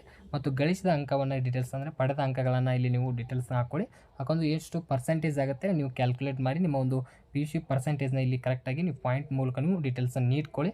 ಇದು ಕೋರ್ಸ್ ಅವಧಿ ಆಟೋಮೆಟಿಕ್ಕಾಗಿ 2 ಇಯರ್ಸ್ ಅಂತ ಬರುತ್ತೆ, ಅಥವಾ ಡಿಪ್ಲೊಮಾ ಈ ರೀತಿಯಾಗಿದ್ದರೆ ನಿಮ್ಮದು ಕೋರ್ಸ್ ಅವಧಿ ಸಪ್ರೇಟಾಗಿರುತ್ತೆ. ಇದಾದ ತಕ್ಷಣ ಒಂದು ಪಾಸಿಂಗ್ ಇಯರ್ ಕೇಳ್ತಾ ಇದೆ. ಇದು ಪಿ ಯು ಸಿ ಬೋರ್ಡ್ ಇರುತ್ತೆ, ನಿಮ್ಮದು ಪಾಸಿಂಗ್ ಇಯರ್ ಡೀಟೇಲ್ಸ್ನ ಹಾಕ್ಕೊಂಡು ಇಲ್ಲಿ ಸೇವ್ ಅಂತ ಆಪ್ಷನ್ ಇರುತ್ತೆ, ಇದ್ರ ಮೇಲೆ ಕ್ಲಿಕ್ ಮಾಡ್ಕೊಂಡು ನೆಕ್ಸ್ಟ್ ಪ್ರೊಸೀಡ್ ಮೇಲೆ ಕ್ಲಿಕ್ ಮಾಡ್ಕೊಳ್ಳಿ. ನೋಡಿ ಪಿ ಯು ಸಿ ಡೀಟೇಲ್ಸ್ ನೀಡಿ ಸೇವ್ ಮೇಲೆ ಕ್ಲಿಕ್ ಮಾಡ್ಕೊಳ್ಳಿ. ನೋಡಿ ಸೇವ್ ಮೇಲೆ ಕ್ಲಿಕ್ ಮಾಡಿದ ತಕ್ಷಣ ರೆಕಾರ್ಡ್ ಅಪ್ಡೇಟ್ ಅಂತ ಬರುತ್ತೆ. ಇಲ್ಲಿ ನೀವು ಕೆಳಗೆ ನೋಡ್ತಾ ಇರ್ಬೋದು ಪಿ ಯು ಸಿ ಡೀಟೇಲ್ಸಿಗೆ ಏನು ನೀಡಿದಿರಲ್ಲ, ಒಂದು qualification type, registration number, college name ಆಗಿರ್ಬೋದು, ಪರ್ಸೆಂಟೇಜ್ ಆಗಿರ್ಬೋದು, ಪ್ರತಿಯೊಂದು ಇಲ್ಲಿ ಒಂದು ಟ್ಯಾಬ್ ಓಪನ್ ಆಗುತ್ತೆ. ಈ ರೀತಿ ಟ್ಯಾಬ್ ಬರುತ್ತೆ. ಈಗ ನೆಕ್ಸ್ಟ್ ನೀವು ಪಿ ಯು ಸಿ ಡೀಟೇಲ್ಸ್ ನೀಡಿದಿರಿ. ಈಗ ನೆಕ್ಸ್ಟ್ ಗ್ರ್ಯಾಜುಯೇಷನ್ ಡೀಟೇಲ್ಸ್ ಇದೇ ಒಂದು ಆಪ್ಷನಲ್ಲಿ ನೀಡಬೇಕಾಗುತ್ತೆ. ಮತ್ತು ನೀವು ವಾಪಸ್ ಇದರಲ್ಲೇ ಬಂದು ಇಲ್ಲಿ ಆಪ್ಷನ್ ಇರುತ್ತೆ, ಏನೋ ಒಂದು ಕ್ವಾಲಿಫೈಯಿಂಗ್ ಎಕ್ಸಾಮ್ ಇತ್ತಲ್ಲ ಇದ್ರ ಮೇಲೆ ಕ್ಲಿಕ್ ಮಾಡ್ಕೊಂಡು ಇಲ್ಲಿ ಅಂಡರ್ ಗ್ರ್ಯಾಜುಯೇಷನ್ ಡಿಗ್ರಿ ಆಗಿರ್ಬೋದು, PG ಡಿಗ್ರಿ ಆಗಿರ್ಬೋದು, ಈ ರೀತಿಯಾಗಿ ನೀವು ಯಾವುದು ನಿಮಗೆ ಡೀಟೇಲ್ಸ್ನ ಹಾಕ್ಕೊಳ್ಬೇಕಂತಿಲ್ಲ ಆ ಡೀಟೇಲ್ಸನ್ನು ನೀವು ಹಾಕ್ಕೊಳ್ಬೋದು. ನೀವು ಡಿಗ್ರಿ ಡೀಟೇಲ್ಸನ್ನು ನೀಡಬೇಕಂದ್ರೆ ಇಲ್ಲಿ UG ಡಿಗ್ರಿ ಅಂತ ಆಪ್ಷನ್ ಇದೆ, ಇದ್ರ ಮೇಲೆ ಕ್ಲಿಕ್ ಮಾಡ್ಕೊಂಡು ಈ ಒಂದು ಡಿಗ್ರಿಯಲ್ಲಿ ಏನೇನು ಕೇಳಿದೆಲ್ಲ ಮಾಹಿತಿ ಅದನ್ನು ಡೀಟೇಲ್ಸ್ನ ಹಾಕಬೇಕಾಗುತ್ತೆ. ಏನು ಡೀಟೇಲ್ಸ್ ಇದೆ ಅಂತ ಕ್ವಿಕ್ಕಾಗಿ ನೋಡ್ಕೊಂಡು ನೋಡಿ. ಮೊದಲೇದಾಗಿ ಡಿಗ್ರಿ ರಿಜಿಸ್ಟ್ರೇಷನ್ ನಂಬರ್ನ ಹಾಕ್ಕೊಳ್ಬೇಕು, ಮತ್ತು ಕಾಲೇಜ್ ನೇಮ್ನ ಹಾಕ್ಕೊಳ್ಬೇಕು, ಸ್ಟೇಟನ್ನು ಚೂಸ್ ಮಾಡ್ಕೊಳ್ಬೇಕು. ನಿಮ್ಮ ಯೂನಿವರ್ಸಿಟಿ ರಾಣಿ ಚೆನ್ನಮ್ಮ ಯೂನಿವರ್ಸಿಟಿ ಇದೆ, ರಾಣಿ ಚೆನ್ನಮ್ಮ ಯೂನಿವರ್ಸಿಟಿನ ಚೂಸ್ ಮಾಡ್ಕೊಳ್ಳಿ. ಇದಾದ ತಕ್ಷಣ ನೆಕ್ಸ್ಟ್ ಒಂದು ಕೋರ್ಸ್ ಕೇಳ್ತಾ ಇದೆ, ಇಲ್ಲಿ ನಿಮ್ಮದು ಕೋರ್ಸ್ನ ಚೂಸ್ ಮಾಡ್ಕೊಳ್ಬೇಕಾಗುತ್ತೆ. BCom, BSc ಅಥವಾ ಯಾವುದೊಂದು ಆಪ್ಷನ್ ಇರುತ್ತೆ, ನಿಮಗೆ ಸಾಕಷ್ಟು ಆಪ್ಷನ್ಸ್ಗಳಿದ್ದಾವೆ. ಇಂಜಿನಿಯರಿಂಗ್ ಮುಗಿಸಿರ ಯಾವುದೋ ಒಂದು ಡಿಗ್ರಿ ಕಂಪ್ಲೀಟ್ ಮಾಡಿ ಅದನ್ನು ಡೀಟೇಲ್ಸ್ನ ಹಾಕ್ಕೊಳ್ಬೇಕಾಗುತ್ತೆ. ಇದಾದ ತಕ್ಷಣ ಒಂದು ಆಪ್ಷನಲ್ ಸಬ್ಜೆಕ್ಟ್ಸ್ಗಳು ಯಾವ ತೊಗೊಂಡಿದ್ದೀರಾ ನಿಮ್ಮ ಕೋರ್ಸಲ್ಲಿ ಅದನ್ನು ಚೂಸ್ ಮಾಡ್ಕೊಳ್ಳಿ. ಇದಾದ ತಕ್ಷಣ ನೆಕ್ಸ್ಟ್ ಒಂದು ಫಲಿತಾಂಶವನ್ನು ಕೇಳ್ತಾ ಇದೆ, ಪಾಸ್ ಆಗಿದ್ರೆ ಅಥವಾ ಇನ್ನೂ ಕಂಟಿನ್ಯೂ ಇದೆ ಅಂತ ಇಲ್ಲಿ ಮಾಹಿತಿ ಕೊಟ್ಟಿರ್ತಾರೆ, ಇಲ್ಲಿ ಪಾಸ್ ಅಂತ ಹಾಕ್ಕೊಳ್ಳಿ. ಇದಾದ ತಕ್ಷಣ ಮಾರ್ಕ್ಸ್ ಟೈಪ್ ಕೇಳ್ತಾ ಇದೆ, CGPA ಮೂಲಕ ಅಥವಾ ಒಂದು ಮಾರ್ಕ್ಸ್ ಟೈಪ್ ಮೂಲಕ ನೀವು ಡೀಟೇಲ್ಸನ್ನು ಹಾಕ್ಕೊಳ್ಬೋದು. ಅಷ್ಟು ಡೀಟೇಲ್ಸ್ನ ಹಾಕ್ಕೊಂಡು ನೀವು ಒಂದು ಡಿಗ್ರಿಯ ಕೊನೆಯ ಸೆಮ್ ಏನು ಡೀಟೇಲ್ಸ್ ಇರುತ್ತೆ, ಓವರಾಲ್ ಮ್ಯಾಕ್ಸಿಮಮ್ ಮಾರ್ಕ್ಸ್ ಇರುತ್ತೆ ಅದರಲ್ಲಿ. ಕೊನೆಯ ಒಂದು ಸರ್ಟಿಫಿಕೇಟ್ನಲ್ಲಿ 6 ಸೆಮ್ನಲ್ಲಿ ಇರುತ್ತೆ ನೋಡಿ, ಟೋಟಲಾಗಿ ಮಾರ್ಕ್ಸ್ ಇರುತ್ತೆ, ಅದರಲ್ಲಿ ಎಷ್ಟು ಅಂಕ ಪಡೆದಿದ್ದೀರ ಅಂತ ಡೀಟೇಲ್ಸ್ನ ಹಾಕ್ಕೊಳ್ಳಿ. ಮತ್ತು ಅಗ್ರಿಗೇಟಲ್ಲಿ ಕೊನೆಯ ಸೆಮ್ನಲ್ಲಿ 6 ಸೆಮ್ನಲ್ಲಿ ನಿಮ್ಮೊಂದು ಅಗ್ರಿಗೇಟ್ನು ಅವರು ಪರ್ಸೆಂಟೇಜ್ ನೀಡಿರ್ತಾರೆ, ಅದನ್ನು ಡೀಟೇಲ್ಸನ್ನು ಇಟ್ಕೊಳ್ಳಿ. ಮತ್ತು ಕೋರ್ಸ್ ಅವಧಿಯನ್ನು ಕೇಳ್ತಾ ಇರುತ್ತೆ, ನಿಮಗೆ 3 ಇಯರ್ಸ್ ಡಿಗ್ರಿಯನ್ನು ಕಂಪ್ಲೀಟ್ ಮಾಡಿದ್ರೆ 3 ಇಯರ್ಸ್ ಅಂತ ನೀವು ಡೀಟೇಲ್ಸ್ನ ಹಾಕ್ಕೊಳ್ಬೇಕು. ಇಷ್ಟು ಹಾಕೊಂಡು ಕೊನೆಯದಾಗಿ ಪಾಸಿಂಗ್ ಇಯರ್ ಕೇಳುತ್ತೆ, ಪಾಸಿಂಗ್ ಇಯರ್ನ ಹಾಕೊಂಡು ನೆಕ್ಸ್ಟ್ ಇಲ್ಲಿ ಸೇವ್ ಅಂತ ಕ್ಲಿಕ್ ಮಾಡಿದ್ರೆ ಇನ್ನೊಂದು ಇಲ್ಲಿ ಟ್ಯಾಬ್ ಓಪನ್ ಆಗುತ್ತೆ. ಆದ ತಕ್ಷಣ ನೆಕ್ಸ್ಟು ಪ್ರೊಸೀಡ್ ಮೇಲೆ ಕ್ಲಿಕ್ ಮಾಡ್ಕೊಳ್ಳಿ. ನೋಡಿ ಸೇವ್ ಮೇಲೆ ಕ್ಲಿಕ್ ಮಾಡಿದ ತಕ್ಷಣ ಈ ರೀತಿಯಾಗಿ 2 ಟ್ಯಾಬ್ಗಳು ಬರುತ್ತೆ. ಅಂದರೆ ಇಲ್ಲಿ ಪಿ ಯು ಸಿ ಡೀಟೇಲ್ಸು ಮತ್ತು ಅಂಡರ್ ಗ್ರ್ಯಾಜುಯೇಟ್ ಡಿಗ್ರಿ ಡೀಟೇಲ್ಸು ಈ ರೀತಿಯಾಗಿ ನೀವು ಕರೆಕ್ಟಾಗಿ ಫಿಲ್ ಮಾಡ್ಕೊಳ್ಳಿ. ಇಷ್ಟು ಡೀಟೇಲ್ಸ್ನ ಫಿಲ್ ಮಾಡಿದ ತಕ್ಷಣ ಪ್ರೊಸೀಡ್ ಅಂತ ಆಪ್ಷನ್ ಇರುತ್ತೆ, ಇದ್ರ ಮೇಲೆ ಕ್ಲಿಕ್ ಮಾಡ್ಕೊಳ್ಳಿ. ನೋಡಿ ಇದ್ರ ಮೇಲೆ ಕ್ಲಿಕ್ ಮಾಡಿದ ತಕ್ಷಣ ನೆಕ್ಸ್ಟ್ ಒಂದು ಅಭ್ಯರ್ಥಿ ಹೆಚ್ಚುವರಿ ಮೀಸಲಾತಿಯ ವಿವರಗಳನ್ನು ನೀಡಬೇಕಾಗುತ್ತೆ. ಒಂದು ರಿಸರ್ವೇಷನ್ ಸ್ಟೆಪ್ 6 ಆಗಿರುತ್ತೆ. ಇಲ್ಲಿ ಡೀಟೇಲ್ಸ್ ಏನೇನಿದೆ ಅಂತ ಪ್ರತಿಯೊಂದನ್ನು ನೋಡ್ಕೊತಾ ಹೋಗೋಣ. ನೋಡಿ ಮೊದಲೇದಾಗಿ ನೋಡಿ ಈ ಯಾವುದೇ ವರ್ಗಗಳ ಅಡಿಯಲ್ಲಿ ನೀವು ವಯಸ್ಸಿನ ಸಡಿಲಿಕೆ ಮತ್ತು ಮೀಸಲಾತಿಯ ಕ್ಲೇಮ್ ಮಾಡುತ್ತಿದ್ದೀರಾ ಅಂತ ಕೇಳ್ತಾ ಇದೆ. ನಿಮಗೆ ಏಜ್ ರಿಲ್ಯಾಕ್ಷನ್ ಏನಾದರೂ ಬೇಕಂದರೆ ನೀವು ಇಲ್ಲಿ ಕೆಳಗೆ ಕೊಟ್ಟಿರುವಂಥ ಆಪ್ಷನ್ ಅಪ್ಲಿಕೇಬಲ್ ಆಗ್ತಾ ಇದ್ದರೆ ನೀವು ಚೂಸ್ ಮಾಡ್ಕೊಂಡು ನಿಮ್ಮ ಏಜ್ ರಿಲ್ಯಾಕ್ಷನ್ನ ಪಡ್ಕೋಬೋದು ಮತ್ತು ರಿಸರ್ವೇಷನ್ನು ಪಡ್ಕೋಬೋದು. ಇಲ್ಲ ನನಗೆ ಕೆಳಗೆ ಕೊಟ್ಟಿರುವಂಥ ಯಾವುದೇ ಆಪ್ಷನ್ಸ್ಗೆ ನಾನು ಅಪ್ಲಿಕೇಬಲ್ ಇಲ್ಲ ಅಂತ ಅಂದರೆ ನೀವು ನನ್ ಅಂತ ಒಂದು ಆಪ್ಷನ್ ಇರುತ್ತಲ್ಲ, ಈ ಆಪ್ಷನ್ ಮೇಲೆ ಕ್ಲಿಕ್ ಮಾಡ್ಕೊಳ್ಳಿ. ಈ ಆಪ್ಷನ್ ಮೇಲೆ ನನ್ನಂಥ ಆಪ್ಷನ್ ಇದೆ, ಇದ್ರ ಮೇಲೆ ಕ್ಲಿಕ್ ಮಾಡ್ಕೊಳ್ಳಿ. ಕ್ಲಿಕ್ ಮಾಡಿದ ತಕ್ಷಣ ನೆಕ್ಸ್ಟ್ ನಿಮಗೆ ಇದು ಯಾವುದೇ ರೀತಿ ಇದು ಓಪನ್ ಆಗೋದಿಲ್ಲ, ಇದು ಬ್ಲ್ಯಾಂಕ್ ಆಗಿಬಿಡುತ್ತೆ. ಇದನ್ನು ನೀವು ಯಾವುದೇ ರೀತಿ ಹಾಕುವಂತಿಲ್ಲ. ನನ್ನಂತ ಹಾಕಿದರೆ ಮತ್ತು ಬೇರೆ ಒಂದು ಆಪ್ಷನ್ಸನ್ನು ನೀವು ಡಿಪಾರ್ಟ್ಮೆಂಟ್ ಇನ್ ಸರ್ವಿಸ್ ಆಗಿರ್ಬೋದು, ವಿಂಡೋ ಆಗಿರ್ಬೋದು, ಇನ್ನಿತರ ಒಂದು ಆಪ್ಷನ್ಸ್ ನೀವು ಚೂಸ್ ಮಾಡಿದರೆ ಇದು ಏಜ್ ರಿಲ್ಯಾಕ್ಸೇಷನ್ ಎಷ್ಟು ಬೇಕಿದೆ ಅಂತ ಈ ರೀತಿಯಾಗಿ ಓಪನ್ ಆಗುತ್ತೆ. ನೀವು ನನ್ ಅಂತ ಅಂದರೆ ಇದು ಯಾವುದೇ ರೀತಿ ನಿಮಗೆ ಅಪ್ಲಿಕೇಬಲ್ ಆಗೋದಿಲ್ಲ ವಯೋಮಿತಿ ಸಡಿಲಿಕೆ.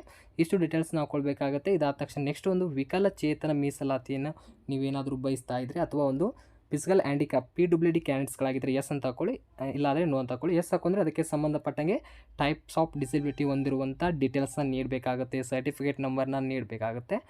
ಇದಾದ ತಕ್ಷಣ ನೆಕ್ಸ್ಟ್ ಒಂದು ಆಪ್ಷನ್ಸ್ನ ನೋಡ್ಕೋಣ. ನೀವು ಯೋಜನೆ ನಿರಾಶ್ರಿತ ಅಡಿಯಲ್ಲಿ ಮೀಸಲಾತಿ ಕೋರ ಬಯಸುವಿರಾ ಅಂತ ಕೇಳ್ತಾ ಇದ್ದರೆ, ಅಂದರೆ PDP ಅಂತ ಒಂದು ರಿಸರ್ವೇಷನ್ ಬರುತ್ತೆ. ಇದು ಯಾರ ಕಡೆ ಒಂದು ಅಭ್ಯರ್ಥಿ ಕಡೆ ಇರುತ್ತಲ್ಲ, ಇದು ನಿಮಗೆ ಮಾಹಿತಿ ಗೊತ್ತಿರುತ್ತೆ. ಯೋಜನಾ ನಿರಾಶ್ರಿತ ಅಂತ ಒಂದು ರಿಸರ್ವೇಷನ್ ಇರುತ್ತೆ. ನಿಮಗೆ ಅದು ಏನಾದರೂ ಸರ್ಟಿಫಿಕೇಟ್ ಇದ್ದರೆ ಎಸ್ ಅಂತ ಹಾಕ್ಕೊಳ್ಳಿ. ನಿಮ್ಮ ಕಡೆ ಯಾವುದೇ ರೀತಿ ಸರ್ಟಿಫಿಕೇಟ್ ಇಲ್ಲ ಅಂದರೆ ಸಿಂಪಲ್ಲಾಗಿ ನೋ ಅಂತ ನೀವು ಚೂಸನ್ನು ಮಾಡ್ಕೋಬೋದು. ಇದಾದ ತಕ್ಷಣ ನೆಕ್ಸ್ಟ್ ಒಂದು ಆಪ್ಷನನ್ನು ನೋಡ್ಕೋಣ. ನೀವು ಈ ಕೆಳಗಿನ ಸಮುದಾಯಕ್ಕೆ ಸೇರಿದ ಅಭ್ಯರ್ಥಿಯೇ ಅಂತ ಕೇಳ್ತಾ ಇದ್ದಾರೆ.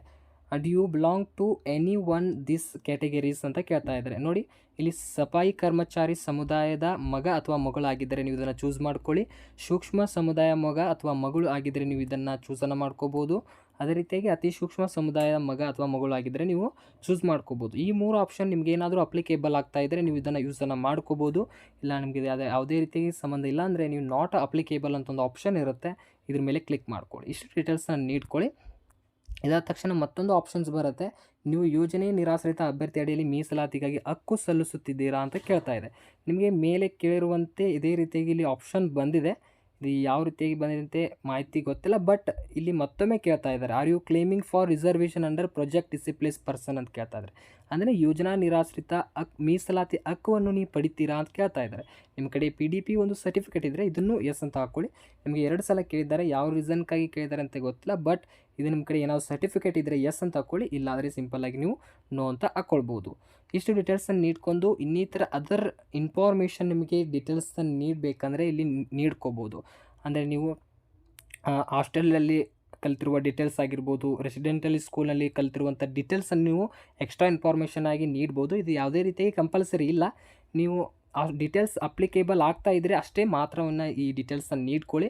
ಒಂದೊಂದು ಪೋಸ್ಟ್ಗಳಿಗೆ ಎಕ್ಸ್ಪೀರಿಯೆನ್ಸ್ ಆಗಿರ್ಬೋದು ಈ ರೀತಿಯಾಗಿ ನೀಡಿರುತ್ತಲ್ಲ, ಅದಕ್ಕೆ ಇಂಥವು ಆಪ್ಷನ್ಸ್ ಬಂದಿರುತ್ತೆ. ನಿಮಗೇನಾದರೂ ಅಪ್ಲಿಕೇಬಲ್ ಆಗ್ತಾ ಇಲ್ಲ ಅಂದ್ರೆ ನೀವು ಇದನ್ನು ಡ್ಯಾಶನ್ನು ಬಿಡ್ಬೋದು. ಇಷ್ಟು ಡ್ಯಾಶನ್ನು ಬಿಟ್ಟು ನೆಕ್ಸ್ಟು ಇಲ್ಲಿ ಸೇವ್ ಅಂತ ಒಂದು ಆಪ್ಷನ್ ಇದೆ, ಇದ್ರ ಮೇಲೆ ಕ್ಲಿಕ್ ಮಾಡ್ಕೊಂಡು ಪ್ರೊಸೀಡ್ ಮೇಲೆ ಕ್ಲಿಕ್ ಮಾಡ್ಕೊಳ್ಳಿ. ಪ್ರೊಸೀಡ್ ಮೇಲೆ ಕ್ಲಿಕ್ ಮಾಡಿದ ತಕ್ಷಣ ನೆಕ್ಸ್ಟು ಅಭ್ಯರ್ಥಿಯ ಇತರ ವಿವರಗಳನ್ನು ಡೀಟೇಲ್ಸನ್ನು ನೀಡಬೇಕಾಗುತ್ತೆ. ಕ್ವಿಕ್ಕಾಗಿ ಮಾಹಿತಿ ಕೊಡ್ತೀನಿ, ಈಗಾಗಲೇ ವಿಡಿಯೋ ಲೆಂತ್ ಆಗಿದೆ. ನೋಡಿ, ನೀವು ಯಾವುದಾದ್ರೂ ಕ್ರಿಮಿನಲ್ ಪ್ರಕರಣದಲ್ಲಿ ಆಗಿದ್ದರೆ ಎಸ್ ಅಂತ ಹಾಕ್ಕೊಳ್ಳಿ, ಇಲ್ಲಾಂದರೆ ನೋ ಅಂತ ಹಾಕ್ಕೊಳ್ಳಿ. ನೋಡಿ, KA ಮತ್ತು ಇತರೆ ಆಯ್ಕೆ ಪ್ರಾಧಿಕಾರಗಳಿಂದ ಪ್ರಸ್ತುತ ಎಲ್ಲಿ ಡಿಬಾರ್ ಮಾಡಲಾಗಿದೆ ಅಥವಾ ಕಪ್ಪು ಪಟ್ಟಿಗೆ ಸೇರಿಸಲಾಗಿದೆ. ಅಂದರೆ ನೀವು ಎಕ್ಸಾಮ್ ಬರೆಯುವಾಗ ಒಂದು ಡಿಬಾರ್ ಮಾಡಿದ್ದಾರೆ ಅಥವಾ ಏನಾದರೂ ನೀವು ಒಂದು ಡಿಬಾರ್ ಮೂಲಕ ಅಥವಾ ಕಪ್ಪು ಪಟ್ಟಿಗೆ ಸೇರಿಸಿದರೆ ನೀವು ಇಲ್ಲಿ ಎಸ್ ಅಂತ ಹಾಕ್ಕೊಳ್ಬೇಕು ಮತ್ತು ಇತರೆ ಇನ್ಫಾರ್ಮೇಷನ್ ನೀಡಬೇಕು. ನಿಮಗೆ ಕಂಪ್ಯೂಟರ್ ಜ್ಞಾನ ಇದೆಯಾ ಅಂತ ಕೇಳ್ತಾ ಇದೆ. ಅಂದರೆ ನಿಮಗೆ SDFD ಏನಾದರೂ ಅಪ್ಲಿಕೇಶನ್ ಆಗ್ತಾಯಿದ್ರೆ ಕಂಪಲ್ಸರಿಯಾಗಿ ಪ್ರತಿಯೊಬ್ಬರು ಇದನ್ನು ಎಸ್ ಅಂತ ಆಪ್ಷನ್ನ ಹಾಕ್ಕೊಳ್ಳೇಬೇಕಾಗುತ್ತೆ. ನೀವು ಕಂಪ್ಯೂಟರ್ ನಾಲೆಜ್ ಇರಲೇಬೇಕಾಗುತ್ತೆ. ಅದಕ್ಕೆ ಇದನ್ನು ನೀವು ಎಸ್ ಅಂತ ನೀವು ಹಾಕ್ಕೊಳ್ಬೇಕಾಗುತ್ತೆ. ಎಸ್ ಅಂತ ಹಾಕೊಂಡು ಸೇವ್ ಅಂತ ಮೇಲೆ ಕ್ಲಿಕ್ ಮಾಡ್ಕೊಂಡು ಪ್ರೊಸೀಡ್ ಮೇಲೆ ಕ್ಲಿಕ್ ಮಾಡ್ಕೊಳ್ಳಿ. ನೋಡಿ, ಪ್ರೊಸೀಡ್ ಮೇಲೆ ಕ್ಲಿಕ್ ಮಾಡಿದ ತಕ್ಷಣ ನೆಕ್ಸ್ಟ್ ಒಂದು 8th ಸ್ಟೆಪ್ ಆಗಿರುತ್ತೆ. ಅಭ್ಯರ್ಥಿಯು ಅನುಭವದ ವಿವರ, ನೀವೇನಾದರೂ ಎಕ್ಸ್ಪೀರಿಯೆನ್ಸ್ನ ಹೊಂದಿದ್ದರೆ ಎಸ್ ಅಂತ ಹಾಕೊಂಡು ಇನ್ನಿತರ ಡೀಟೇಲ್ಸನ್ನು ನೀಡ್ಬೋದು. ನಾನು ಯಾವುದೇ ರೀತಿಯಾಗಿ ಒಂದು ಕೆಲಸದ ಅನುಭವನ ಹೊಂದಿಲ್ಲ ಅಥವಾ ವರ್ಕ್ ಎಕ್ಸ್ಪೀರಿಯೆನ್ಸ್ ಇಲ್ಲ ಅಂದರೆ ನೀವು ಸಿಂಪಲ್ಲಾಗಿ ನೋ ಅಂತ ಕ್ಲಿಕ್ ಮಾಡ್ಕೊಂಡು ಸೇವ್ ಆ್ಯಂಡ್ ಪ್ರೊಸೀಡ್ ಮೇಲೆ ಕ್ಲಿಕ್ ಮಾಡ್ಕೊಳ್ಳಿ. ಇದ್ರ ಮೇಲೆ ಕ್ಲಿಕ್ ಮಾಡಿದ ತಕ್ಷಣ ನೆಕ್ಸ್ಟ್ ಈ ರೀತಿಯಾಗಿ ಪೇಜ್ ಓಪನ್ ಆಗುತ್ತೆ. ನೋಡಿ, ಅಭ್ಯರ್ಥಿ ಕನ್ನಡ ಪರೀಕ್ಷಾ ವಿವರವನ್ನು ನೀಡಬೇಕಾಗುತ್ತೆ. ಅಂದರೆ ಕಂಪಲ್ಸರಿ ಕನ್ನಡ ಎಕ್ಸಾಮ್ ಏನು ನಡೆಸಿದಲ್ಲ ಅದರ ಡೀಟೇಲ್ಸ್ನ ಹಾಕಬೇಕಾಗುತ್ತೆ. ನೋಡಿ, ಏನು ಮಾಹಿತಿ ಕೊಟ್ಟಿದ್ದಾರೆ ನೋಡೋದಾದರೆ, KA ನಡೆಸಿದ ಕಡ್ಡಾಯ ಕನ್ನಡ ಪರೀಕ್ಷೆಯಲ್ಲಿ ನೀವು ಉತ್ತೀರ್ಣರಾಗಿದ್ದೀರಾ ಅಂತ ಕೇಳ್ತಾ ಇದೆ. ಅಂದರೆ ಇಂದಿನ ನೇಮಕಾತಿಯಲ್ಲಿ ಏನು KA ಎಕ್ಸಾಮ್ ನಡೆಸಿತು, ಸಾಕಷ್ಟು ಹುದ್ದೆಗಳಿಗೆ ನಡೆಸಿತು. ಅಂದರೆ ವಿಲೇಜ್ ಅಕೌಂಟೆಂಟ್ ನಡೆಸಲಾಯಿತು. ಆ ವಿಲೇಜ್ ಅಕೌಂಟ್ನಲ್ಲಿ ಮೊದಲು ಒಂದು ಸ್ಪರ್ಧಾತ್ಮಕ ಪರೀಕ್ಷೆ ಮೊದಲೇ ಒಂದು ಕಂಪಲ್ಸರಿ ಕನ್ನಡ ಎಕ್ಸಾಮಿನೇಷನಲ್ಲಿ ಕಂಡಕ್ಟ್ ಮಾಡಿದ್ರಲ್ಲ, ಅದರಲ್ಲಿ ಏನಾದರೂ ನೀವು ಎಕ್ಸಾಮ್ನ ಉತ್ತೀರ್ಣರಾಗಿದ್ದರೆ ಇಲ್ಲಿ ಎಸ್ ಅಂತ ಹಾಕಬೇಕು. ಇಲ್ಲ ನಾನು ಯಾವುದೇ ರೀತಿ ಉತ್ತೀರ್ಣ ಆಗಿಲ್ಲ ಅಂದರೆ ನೀವು ಸಿಂಪಲ್ಲಾಗಿ ನೋ ಆಗೋಗ್ಬೋದು. ಏನಾದರೂ ಉತ್ತೀರ್ಣ ಆಗಿದ್ದರೆ ಎಸ್ ಅಂತ ಹಾಕ್ಕೊಳ್ಳಿ. ಯಾವುದಾದ್ರೂ ಒಂದು KA ನಡೆಸಿರುವಂಥ ಕನ್ನಡ ಕಡ್ಡಾಯ ಎಕ್ಸಾಮಿನೇಷನ್ ನೀವು ಏನಾದರೂ ಪಾಸ್ ಆಗಿದ್ದರೆ ಅದು ಪರೀಕ್ಷಾ ದಿನಾಂಕವನ್ನು ನೀಡಬೇಕು, ಅದರ ಡೀಟೇಲ್ಸನ್ನು ನೀಡಬೇಕಾಗತ್ತೆ. ನೋಡಿ, ಪರೀಕ್ಷಾ ದಿನಾಂಕವನ್ನು ನೀಡಬೇಕು. ಕನ್ನಡ ಪರೀಕ್ಷೆಯಲ್ಲಿ ಉತ್ತೀರ್ಣರಾದ ಅರ್ಜಿ ಸಂಖ್ಯೆಯನ್ನು ಡೀಟೇಲ್ಸನ್ನು ನೀಡಬೇಕು. ಈಗಾಗಲೇ ವಿಲೇಜ್ ಅಕೌಂಟ್ನಲ್ಲಿ ಕಡ್ಡಾಯ ಕನ್ನಡ ಎಕ್ಸಾಮಿನೇಷನ್ ನಡೆಸಿದ್ರು, ಅದರಲ್ಲಿ ಏನಾದರೂ ಉತ್ತೀರ್ಣರಾಗಿದ್ದರೆ ಎಕ್ಸಾಮ್ ಡೇಟ್ನ ಹಾಕ್ಕೊಳ್ಳಿ ಮತ್ತು ಆ ಒಂದು ವಿಲೇಜ್ ಅಕೌಂಟೆಂಟ್ ಅರ್ಜಿಯ ಸಂಖ್ಯೆ ಡೀಟೇಲ್ಸನ್ನು ಹಾಕ್ಕೊಳ್ಬೇಕು. ಇಷ್ಟು ಡೀಟೇಲ್ಸ್ನ ಹಾಕ್ಕೊಳ್ಳಿ. ಏನಾದರೂ ನೀವು ಕನ್ನಡ ಕಡ್ಡಾಯ KA ನಡೆಸಿರುವಂಥದ್ದು ಆಗಿಲ್ಲ ಅಂದರೆ ಸಿಂಪಲ್ಲಾಗಿ ನೋ ಅಂತ ಹಾಕ್ಕೊಳ್ಬೋದು. ಹಾಕೊಂಡು ಸೇವ್ ಆ್ಯಂಡ್ ಪ್ರೊಸೀಡ್ ಮೇಲೆ ನೀವು ಕ್ಲಿಕ್ಕನ್ನು ಮಾಡ್ಕೊಳ್ಳಿ. ನೋಡಿ ಸೇವ್ ಆ್ಯಂಡ್ ಪ್ರೊಸೀಡ್ ಮೇಲೆ ನೀವು ಕ್ಲಿಕ್ ಮಾಡಿದ ತಕ್ಷಣ ನೆಕ್ಸ್ಟ್ ಒಂದು ಈ ರೀತಿಯಾಗಿ ಪೇಜ್ ಓಪನ್ ಆಗುತ್ತೆ. ಡಾಕ್ಯುಮೆಂಟ್ಸ್ ಕೊನೆಯದಾಗಿ ಬರುತ್ತೆ. ಇಲ್ಲಿ ನಿಮಗೆ ಫೋಟೋ ಸಿಗ್ನೇಚರ್ ಎರಡೇ ಡಾಕ್ಯುಮೆಂಟ್ಸ್ಗಳಿದ್ದಾವೆ. ಏನೇನು ಸ್ವಲ್ಪ ಇನ್ಸ್ಟ್ರಕ್ಷನ್ಸ್ ಇದೆ ಅಂತ ನೋಡಿಕೊಂಡು ಆಮೇಲೆ ಅಪ್ಲೋಡನ್ನು ಮಾಡ್ಕೋಣ. ನೋಡಿ ಮೊದಲನೇದಾಗಿ 2 JPG ಫಾರ್ಮೆಟಲ್ಲಿ ಅಪ್ಲೋಡನ್ನು ಮಾಡ್ಕೋಬೇಕಾಗುತ್ತೆ. ಏನಿಲ್ಲ, ಒಂದು JPG ಫಾರ್ಮೆಟಲ್ಲಿ 10 KB ಇಂದ 30 KBಯಲ್ಲಿ ಹೊಂದಿರುವಂಥ ಸಿಗ್ನೇಚರ್ನ ನೀವು ಅಪ್ಲೋಡ್ ಮಾಡಬೇಕು. ಅದು ವೈಟ್ ಬ್ಯಾಕ್ಗ್ರೌಂಡ್ನಲ್ಲಿ ಒಂದು ಬ್ಲ್ಯಾಕ್ ಅಥವಾ ಬ್ಲೂ ಇಂಕಿಂದ ನೀವು ಸಿಗ್ನೇಚರ್ನ ಮಾಡಬೇಕಾಗತ್ತೆ. ಮತ್ತು ನಿಮ್ಮ ಫೋಟೋ ಯಾವ ರೀತಿಯಾಗಿರಬೇಕಂದ್ರೆ ಇದು JPG ಫಾರ್ಮೆಟಲ್ಲಿ ಅಪ್ಲೋಡನ್ನು ಮಾಡ್ಕೊಳ್ಳಿ. 20 KB ಇಂದ 50 KBಯಲ್ಲಿರುವಂಥ ರಿಸೈಸನ್ನು ಮಾಡ್ಕೊಳ್ಳಿ. ಮತ್ತು ಇದು ಕಂಪಲ್ಸರಿಯಾಗಿ ವೈಟ್ ಬ್ಯಾಕ್ಗ್ರೌಂಡನ್ನು ಹೊಂದಿರಬೇಕಾಗಿರುತ್ತೆ. ನೋಡಿ, ನೀವು ಫೋಟೋ ಅಪ್ಲೋಡ್ ಮಾಡೋದಿರುತ್ತಲ್ಲ, ಇದನ್ನು ಕಂಪಲ್ಸರಿಯಾಗಿ ನೆನಪಿಟ್ಕೊಳ್ಳಿ. ವೈಟ್ ಬ್ಯಾಕ್ಗ್ರೌಂಡ್ ಹೊಂದಿರುವಂಥ ನಿಮ್ಮ ಒಂದು ಇಮೇಜನ್ನು, ಲೇಟೆಸ್ಟ್ ಆದ ಫೋಟೋನ ಅಪ್ಲೋಡನ್ನು ಮಾಡ್ಕೊಳ್ಳಿ. ಯಾವುದೇ ರೀತಿಯಾಗಿ ನೀವು ಬೇರೆ ಒಂದು ಕಲರ್ ಬ್ಯಾಕ್ಗ್ರೌಂಡ್ ಇದ್ದರೆ ನಿಮ್ಮ ಒಂದು ಅಪ್ಲಿಕೇಶನ್ ರಿಜೆಕ್ಟ್ ಆಗುತ್ತೆ. ಅದಕ್ಕೆ ವೈಟ್ ಬ್ಯಾಕ್ಗ್ರೌಂಡ್ ಹೊಂದಿರುವಂಥ ಫೋಟೋ ಇಮೇಜನ್ನು ಇಲ್ಲಿ 20 KB ಇಂದ 50 KB ಒಳಗಿರುವಂಥ ರಿಸೈಸನ್ನು ಮಾಡಿಕೊಂಡು ಇಲ್ಲಿ ಅಪ್ಲೋಡನ್ನು ಮಾಡ್ಕೋಬೇಕಾಗುತ್ತೆ. ಅಪ್ಲೋಡ್ ಮಾಡೋದು ಯಾವ ರೀತಿ ಅಂದರೆ, ಅಪ್ಲೋಡ್ ಅಂತ ಒಂದು ಆಪ್ಷನ್ ಇರುತ್ತೆ, ಅದರ ಮೇಲೆ ಕ್ಲಿಕ್ಕನ್ನು ಮಾಡಿಕೊಂಡು ಇಲ್ಲಿ ನಿಮ್ಮದು ಒಂದು ಇಮೇಜನ್ನು ಚೂಸ್ ಮಾಡ್ಕೋಬೇಕಾಗುತ್ತೆ. ಇದರ ಮೇಲೆ ಕ್ಲಿಕ್ ಮಾಡ್ಕೊಂಡು ಚೂಸ್ ಮಾಡಿಕೊಂಡು ಎಸ್ ಮೇಲೆ ಕ್ಲಿಕ್ ಮಾಡ್ಕೊಂಡ್ರೆ ನಿಮ್ಮದು ಒಂದು ಫೋಟೋ ಸಿಗ್ನೇಚರ್ ಅಪ್ಲೋಡ್ ಆಗುತ್ತೆ. ಅದನ್ನು ವೆರಿಫೈ ಮಾಡ್ಕೊಳ್ಳೋಕ್ಕೆ ಮತ್ತೊಮ್ಮೆ ವ್ಯೂ ಮೇಲೆ ಕ್ಲಿಕ್ ಮಾಡ್ಕೊಂಡು ಕರೆಕ್ಟಾಗಿ ಅಪ್ಲೋಡ್ ಆಗಿದೆಯಾ, ಅದೇ ಒಂದು ಜಾಗದಲ್ಲಿದೆ ಅಂತ ನೋಡ್ಕೊಂಡು ಒಂದ್ಸಲ ಚೆಕ್ ಮಾಡ್ಕೊಂಡು ವೆರಿಫೈನ ಮಾಡ್ಕೊಳ್ಳಿ. ವೆರಿಫೈ ಮಾಡ್ಕೊಂಡು ಇದನ್ನು ಅಪ್ಲೋಡನ್ನು ಮಾಡ್ಕೊಳ್ಳಿ. ನಿಮಗೇನಾದರೂ 10 KB ಇಂದ 30 KB ಆಗಿರ್ಬೋದು, ಈ KB ರಿಡ್ಯೂಸ್ ಆಗಿಲ್ಲ ಅಂದರೆ, ನಾನು ಈಗಾಗಲೇ ಸಾಕಷ್ಟು ವಿಡಿಯೋ ಮಾಡಿದ್ದೀನಿ ಯಾವ ರೀತಿಯಾಗಿ KB ರಿಡ್ಯೂಸ್ ಮಾಡೋದಂತ. ಬೇಕಾದರೆ ಡಿಸ್ಕ್ರಿಪ್ಷನಲ್ಲಿ ಲಿಂಕ್ ಕೊಟ್ಟಿರ್ತೀನಿ. ನಿಮ್ಮ ಒಂದು ಫೋಟೋ ಸಿಗ್ನೇಚರ್ನ ರಿಸೈಸನ್ನು ಮಾಡ್ಕೊಂಡು ಇಲ್ಲಿ ನೀವು ಫೋಟೋ ಸಿಗ್ನೇಚರ್ನ ಅಪ್ಲೋಡನ್ನು ಮಾಡ್ಕೊಂಡು ನೆಕ್ಸ್ಟು ಇಲ್ಲಿ ಪ್ರೊಸೀಡ್ ಮೇಲೆ ಕ್ಲಿಕ್ ಮಾಡ್ಕೊಳ್ಳಿ. ಪ್ರೊಸೀಡ್ ಮೇಲೆ ಕ್ಲಿಕ್ ಮಾಡ್ಕೊಳ್ಳಿ. ನೋಡಿ, ಪ್ರೊಸೀಡ್ ಮೇಲೆ ಕ್ಲಿಕ್ ಮಾಡಿದ ತಕ್ಷಣ ನೆಕ್ಸ್ಟು ನಿಮಗೆ ಒಂದು 11ನೇ ಹಂತದಲ್ಲಿ ಅಂದರೆ ಇಲ್ಲಿ ನಿಮ್ಮದು ಅಪ್ಲಿಕೇಶನ್ ಕಾಪಿನ ಡ್ರಾಫ್ಟ ನೋಡ್ಕೊಳ್ಬೋದು. ಅಂದರೆ ನಿಮ್ಮದು ಅಪ್ಲಿಕೇಶನ್ ಈಗ ಏನೇನು ಫಿಲ್ ಮಾಡಿದ್ದೀರಾ, ಯಾವ ರೀತಿಯಾಗಿ ಇರಿದೆ, ಏನೇನು ಡೀಟೇಲ್ಸ್ ನೀಡಿದ್ದೀರಾ ಒಂದ್ಸಲ ಕರೆಕ್ಟಾಗಿ ಚೆಕ್ ಮಾಡ್ಕೊಳ್ಳಿ. ಸಬ್ಮಿಟ್ ಮಾಡಿದ ಮೇಲೆ ಯಾವುದೇ ರೀತಿ ಎಡಿಟ್ ಆಪ್ಷನ್ ಇರೋದಿಲ್ಲ. ಏನೇನು ಡೀಟೇಲ್ಸ್ ನೀಡಿದಿಲ್ಲ ಒಂದ್ಸಲ ಕ್ರಿಯೇಟಾಗಿ ಚೆಕ್ ಮಾಡ್ಕೋಬೇಕಾಗುತ್ತೆ. ನೋಡಿ, ಇಲ್ಲಿ ಒಂದು ಆಪ್ಷನ್ ಇದೆ ನೋಡಿ, ಡೌನ್ಲೋಡ್ ಡ್ರಾಫ್ಟ್ ಅಪ್ಲಿಕೇಶನ್ ಕಾಪಿ ಇದೆಯಲ್ಲ, ಇದ್ರ ಮೇಲೆ ಕ್ಲಿಕ್ ಮಾಡ್ಕೊಂಡು ನಿಮ್ಮ ಅಪ್ಲಿಕೇಶನ್ನ ಡೌನ್ಲೋಡನ್ನು ಮಾಡ್ಕೊಳ್ಳಿ. ಈ ರೀತಿಯಾಗಿ ಅಪ್ಲಿಕೇಶನ್ದು ಡ್ರಾಫ್ಟ್ ಕಾಪಿ ಓಪನ್ ಆಗುತ್ತೆ. ನೋಡಿ, ನಿಮ್ಮದು ಫೋಟೋ ಆಗಿರ್ಬೋದು, ಏನೇನು basic details, address details, SSLC qualification details ಆಗಿರ್ಬೋದು, ಪ್ರತಿಯೊಂದು ಡೀಟೇಲ್ಸ್ ಕರೆಕ್ಟ್ ಆಗಿದೆಯಾ ಇಲ್ಲ ಅಂತ ನೀವು ಚೆಕ್ ಮಾಡ್ಕೊಳ್ಬೇಕಾಗತ್ತೆ. ಅದೇ ರೀತಿಯಾಗಿ ಇಲ್ಲಿ ಕೆಳಗೆ ನಿಮ್ಮದು ಸಿಗ್ನೇಚರ್ ಕರೆಕ್ಟ್ ಆಗಿದೆಯಿಲ್ಲ ಅಂತ ಪ್ರತಿಯೊಂದನ್ನು ಒಂದು ಸಲ ಚೆಕ್ ಮಾಡ್ಕೊಳ್ಳಿ. ಚೆಕ್ ಮಾಡಿದ ಮೇಲೆ ಮುಂದಿನ ಒಂದು ಪ್ರೊಸೆಸ್ ಹೋಗಿ. ಯಾವುದೇ ರೀತಿಯಾಗಿ ಮಿಸ್ಟೇಕ್ನ ಮಾಡ್ಕೋಬೇಡಿ. ಯಾವುದೇ ರೀತಿ ಎಡಿಟ್ ಆಪ್ಷನ್ ಇಲ್ಲ. ಇಷ್ಟು ಡೀಟೇಲ್ಸನ್ನು ಇಟ್ಕೊಂಡು ನೆಕ್ಸ್ಟ್ ಹೋಗೋಣ. ನೋಡಿ, ಈ ರೀತಿಯಾಗಿ ಚೆಕ್ ಮಾಡ್ಕೊಳ್ಳಿ. ಚೆಕ್ ಮಾಡಿದ ತಕ್ಷಣ ಪ್ರೊಸೀಡ್ ಅಂತ ಒಂದು ಆಪ್ಷನ್ ಇದೆ, ಇದ್ರ ಮೇಲೆ ಕ್ಲಿಕ್ ಮಾಡ್ಕೊಳ್ಳಿ. ನೋಡಿ, ಇದ್ರ ಮೇಲೆ ಕ್ಲಿಕ್ ಮಾಡಿದ ತಕ್ಷಣ ನೆಕ್ಸ್ಟು ಕೊನೆಯದಾಗಿ ಒಂದು ಡಿಕ್ಲರೇಷನ್ ಮೂಲಕ ಅಪ್ಲಿಕೇಶನ್ನ ಸಬ್ಮಿಟ್ ಮಾಡಬೇಕಾಗುತ್ತೆ. ಸ್ವಲ್ಪ ಇನ್ಸ್ಟ್ರಕ್ಷನ್ಸ್ನ ಓದ್ಕೋಬೇಕಾಗುತ್ತೆ. ನೀವು ಕರೆಕ್ಟಾಗಿದೆ ಎಲ್ಲ ಒಂದು ವಿವರವನ್ನು ನೀವು ಕರೆಕ್ಟಾಗಿ ನೀಡಿದ್ದೀರಾ ಇಲ್ಲ ಅಂತ ಅಲ್ಲಿ ಕೇಳಿರುತ್ತೆ. ಅದನ್ನು ಎಲ್ಲ ಮಾಹಿತಿಯನ್ನು ನೀವು ಓದ್ಕೊಂಡು ಕೊನೆಯದಾಗಿ ಇಲ್ಲಿ ಕೆಳಗೆ ಸ್ಕ್ರೋಲ್ ಮಾಡ್ಕೊಳ್ಳಿ. ಸ್ಕ್ರೋಲ್ ಮಾಡಿದ ತಕ್ಷಣ ಇಲ್ಲಿ ಒಂದು ಆಪ್ಷನ್ ಇದೆ ನೋಡಿ, ಡಿಕ್ಲೇರ್ ಇದೆಯಲ್ಲ, ಇದ್ರ ಮೇಲೆ ಕ್ಲಿಕ್ ಮಾಡ್ಕೊಳ್ಳಿ. ಇದ್ರ ಮೇಲೆ ಕ್ಲಿಕ್ ಮಾಡಿದ ತಕ್ಷಣ ಇಲ್ಲಿ ಸಬ್ಮಿಟ್ ಅಪ್ಲಿಕೇಶನ್ ಅಂತ ಒಂದು ಆಪ್ಷನ್ ಇದೆಯಲ್ಲ, ನೀವು ಎಲ್ಲ ಕರೆಕ್ಟಾಗಿ ಚೆಕ್ ಮಾಡ್ಕೊಂಡು ಇಲ್ಲಿ ಸಬ್ಮಿಟ್ ಅಪ್ಲಿಕೇಶನ್ ಮೇಲೆ ಕ್ಲಿಕ್ ಮಾಡ್ಕೊಳ್ಳಿ. ನೋಡಿ, are you sure you want to continue by submitting application, no more changes are allowed once final submitted ಅಂತ ಹೇಳ್ತಾ ಇದ್ದಾರೆ.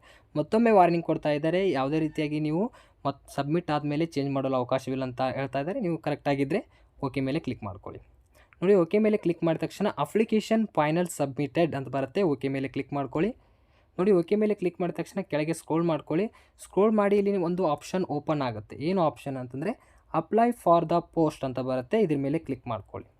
ನೋಡಿ, ಇದ್ರ ಮೇಲೆ ನೆಕ್ಸ್ಟ್ ಈ ರೀತಿಯಾಗಿ ಪೇಜ್ ಓಪನ್ ಆಗುತ್ತೆ. ನೋಡಿ, select examination district of choose, this can be updated only once ಅಂತ ಹೇಳ್ತಾ ಇದ್ದಾರೆ. ಅಂದರೆ ನಿಮಗೆ 3 ಪ್ರಿಫರೆನ್ಸನ್ನು ನೀಡಬೇಕಾಗುತ್ತೆ. ಇಲ್ಲಿ ನೋಡಿ, 3 ಪ್ರಿಫರೆನ್ಸ್ ಮೂಲಕ ನೀವು ಒಂದು ಎಕ್ಸಾಮಿನೇಷನ್ ನಿಯರೆಸ್ಟ್ ಇರುವಂಥ ಎಕ್ಸಾಮ್ ಡಿಸ್ಟ್ರಿಕ್ಟ್ನ ನೀವು ಚೂಸ್ ಮಾಡ್ಕೊಳ್ಬೇಕಾಗುತ್ತೆ.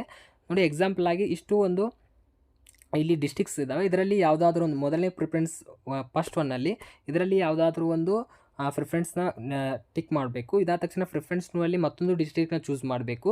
ಪ್ರಿಫರೆನ್ಸ್ 3ಅಲ್ಲಿ ಮತ್ತೊಂದು ಡಿಸ್ಟ್ರಿಕ್ಟ್ನ ಚೂಸ್ ಮಾಡ್ಕೋಬೇಕು. ಎಕ್ಸಾಂಪಲ್ ಆಗಿ ಹೇಳೋದಾದರೆ ನೋಡಿ, ಈಗ ನಾನು ಮೊದಲನೇ ಪ್ರಿಫರೆನ್ಸ್ ಆಗಿ ಧಾರವಾಡನ ಈ ರೀತಿ ಚೂಸ್ ಮಾಡ್ಕೊಳ್ತಾ ಇದ್ದೀನಿ. ಸೆಕೆಂಡ್ ಒನ್ ನೋಡೋದಾದರೆ ಇಲ್ಲಿ ನಾನು ಬೆಳಗಾಂ ಅಂತ ಇಲ್ಲಿ ಚೂಸ್ ಮಾಡ್ಕೊಳ್ತಾ ಇದ್ದೀನಿ. ಥರ್ಡ್ ನೋಡೋದಾದರೆ ನಾನು ಇಲ್ಲಿ ಮತ್ತೊಂದು ಬಳ್ಳಾರಿ ಆಗಿರ್ಬೋದು. ಸಾಕಷ್ಟು ಇಲ್ಲಿ ಡಿಸ್ಟ್ರಿಕ್ಟ್ ಇರುತ್ತೆ. ನಿಮ್ಮದು ಯಾವುದು ನಿಯರೆಸ್ಟ್ ಆಗಿರುತ್ತಲ್ಲ ಆ ಒಂದು ಡಿಸ್ಟ್ರಿಕ್ಟ್ನ ಈ ರೀತಿಯಾಗಿ 3 ಪ್ರಿಫರೆನ್ಸನ್ನು ನೀಡ್ಕೋಬೋದು. ಇಷ್ಟು ನೀಡ್ಕೊಂಡು ಸೇವ್ ಎಕ್ಸಾಮಿನೇಷನ್ ಡಿಸ್ಟ್ರಿಕ್ಟ್ ಅಂತ ಇರುತ್ತೆ, ಸೇವ್ ಮಾಡ್ಕೊಳ್ಳಿ.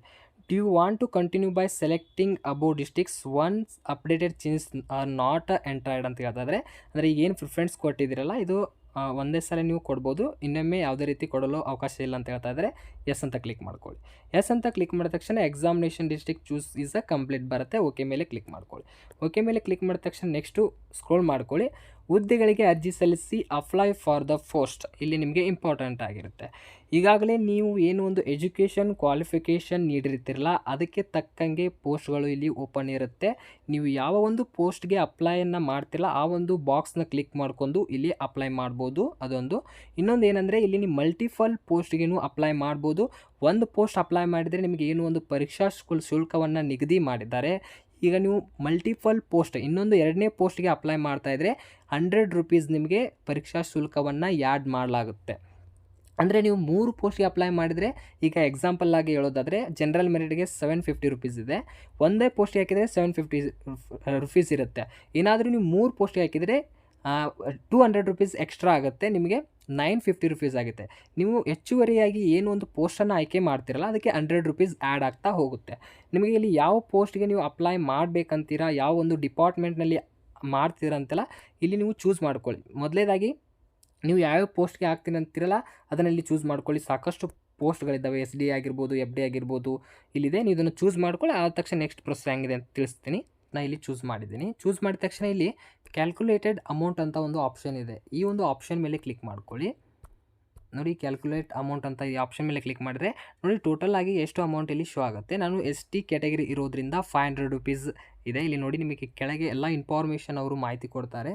ನೋಡಿ ನಾನು ಈ ಪೋಸ್ಟ್ಗಳಿಗೆ ಏನು ಚೂಸ್ ಮಾಡಿದ್ದೀನಲ್ಲ, ಒಂದು ಪೋಸ್ಟ್ಗೆ 500 ರೂಪೀಸ್ ಇರುತ್ತೆ. ಸೆಕೆಂಡ್ ಒನ್ ಏನು ಪೋಸ್ಟ್ ನೀವು ಹೆಚ್ಚುವರಿಯಾಗಿ ಚೂಸ್ ಮಾಡ್ತಿರಲ್ಲ ಅದಕ್ಕೆ 100 ರೂಪೀಸ್ ಈ ರೀತಿಯಾಗಿ ಅಮೌಂಟ್ನ ಇವರು ತುಂಬಿಸ್ಕೊಳ್ತಾರೆ. ಈ ರೀತಿಯಾಗಿರುತ್ತೆ. ಇಷ್ಟು ಡೀಟೇಲ್ಸನ್ನು ನೀಡ್ಕೊಂಡು ನೆಕ್ಸ್ಟ್ ನೀವು ಇಲ್ಲಿ ಪ್ರೊಸೀಡ್ ಫಾರ್ ದ ಪೇಮೆಂಟ್ ಅಂತ ಒಂದು ಆಪ್ಷನ್ ಇರುತ್ತೆ. ಇದ್ರ ಮೇಲೆ ಕ್ಲಿಕ್ ಮಾಡ್ಕೊಂಡು ಪೇಮೆಂಟ್ ಆದಮೇಲೆ ನಿಮ್ಮದು ಅಪ್ಲಿಕೇಶನ್ ಫೈನಲ್ ಆಗುತ್ತೆ. ನೋಡಿ, ನೀವು ಎಷ್ಟು ಬೇಕಾದರೂ ಇಲ್ಲಿ ಮಲ್ಟಿಪಲ್ ಪೋಸ್ಟ್ಗಳಿಗೆ ನೀವು ಹೆಚ್ಚುವರಿಯಾಗಿ ಅಪ್ಲೈ ಮಾಡ್ಕೋಬೋದು. ಯಾವ ಪೋಸ್ಟ್ಗೆ ಅಪ್ಲಿಕೇಬಲ್ ಆಗ್ತಾ ಇದೆ ಅಪ್ಲೈ ಮಾಡ್ಕೊಳ್ಳಿ. ನಾನು 2 ಪೋಸ್ಟ್ಗೆ ಇಲ್ಲಿ ಆಗ್ತಾ ನೆಕ್ಸ್ಟ್ ಪ್ರೊಸೀಡ್ ಅಂತ ಕ್ಲಿಕ್ ಮಾಡ್ಕೊಳ್ತಾ ಇದ್ದೀನಿ. ಪ್ರೊಸೀಡ್ ಫಾರ್ ದ ಪೇಮೆಂಟ್ ಅಂತ ಆಪ್ಷನ್ ಇದೆ. ಇದ್ರ ಮೇಲೆ ಕ್ಲಿಕ್ ಮಾಡ್ಕೊಳ್ಳಿ. ನೋಡಿ, ಇದ್ರ ಮೇಲೆ ಕ್ಲಿಕ್ ಮಾಡಿದ ತಕ್ಷಣ ನೆಕ್ಸ್ಟ್ ಯಾವ ರೀತಿ ಆಪ್ಷನ್ ಬರುತ್ತೆ ಅಂತ ನೋಡ್ಕೊಳ್ಳೋಣ. ನೋಡಿ, ಈ ನೆಕ್ಸ್ಟು ಈ ರೀತಿಯಾಗಿ ಆಪ್ಷನ್ ಬಂದಿದೆ. ಇಲ್ಲಿ ನೀವು ನಿಮ್ಮ ಒಂದು ಪೇಮೆಂಟ್ ಮಾಡಬೇಕಾಗತ್ತೆ. ಇಲ್ಲಿ ನಿಮಗೆ ಯು ಪಿ ಐ ಮೂಲಕ, ಅಂದರೆ ನಿಮಗೆ ಫೋನ್ಪೇ ಆಗಿರ್ಬೋದು, ಪೇಟಿಎಮ್ ಇದ್ರೂ ಹಾಕ್ಕೊಳ್ಬೋದು, ಅಥವಾ ಡೆಬಿಟ್ ಕಾರ್ಡ್ ಆಗಿರ್ಬೋದು, ಕ್ರೆಡಿಟ್ ಕಾರ್ಡ್ ಇದ್ರೂ ಪೇ ಮಾಡ್ಬೋದು. ಆದಷ್ಟು ಯು ಪಿ ಐ ಇರುತ್ತೆ. ಇಲ್ಲಿ ಯು ಪಿ ಐ ಅಂತ ಒಂದು ಆಪ್ಷನ್ ಇದೆ ನೋಡಿ. ಇಲ್ಲಿ ಯು ಪಿ ಐ ಅಂತ ಒಂದು ಆಪ್ಷನ್ ಇದೆಯಲ್ಲ, ಈ ಒಂದು ಆಪ್ಷನ್ನ ಚೂಸ್ ಮಾಡ್ಕೊಂಡು ನೀವು ಪೇಮೆಂಟ್ನ ಮಾಡ್ಕೊಳ್ಳಿ. ಈಸಿ ಇರುತ್ತೆ. ಇದಾದ ತಕ್ಷಣ ನೆಕ್ಸ್ಟ್ ಇಲ್ಲಿ ನಿಮಗೆ ಫೋನ್ಪೇ ಅಂತ ಒಂದು ಆಪ್ಷನ್ ಇರುತ್ತೆ. ಈ ಒಂದು ಫೋನ್ಪೇ ಮೇಲೆ ಕ್ಲಿಕ್ ಮಾಡ್ಕೊಳ್ಳಿ. ಕ್ಲಿಕ್ ಮಾಡಿದ ತಕ್ಷಣ ಪ್ರೊಸೆಸಿಂಗ್ ಯುವರ್ ಪೇಮೆಂಟ್ ಅಂತ ಬರುತ್ತೆ. ನೋಡಿ, ಆಟೋಮೆಟಿಕ್ಕಾಗಿ ನಿಮಗೆ ಪೇಟಿಎಮ್ ಆ್ಯಪ್ ಓಪನ್ ಆಗುತ್ತೆ.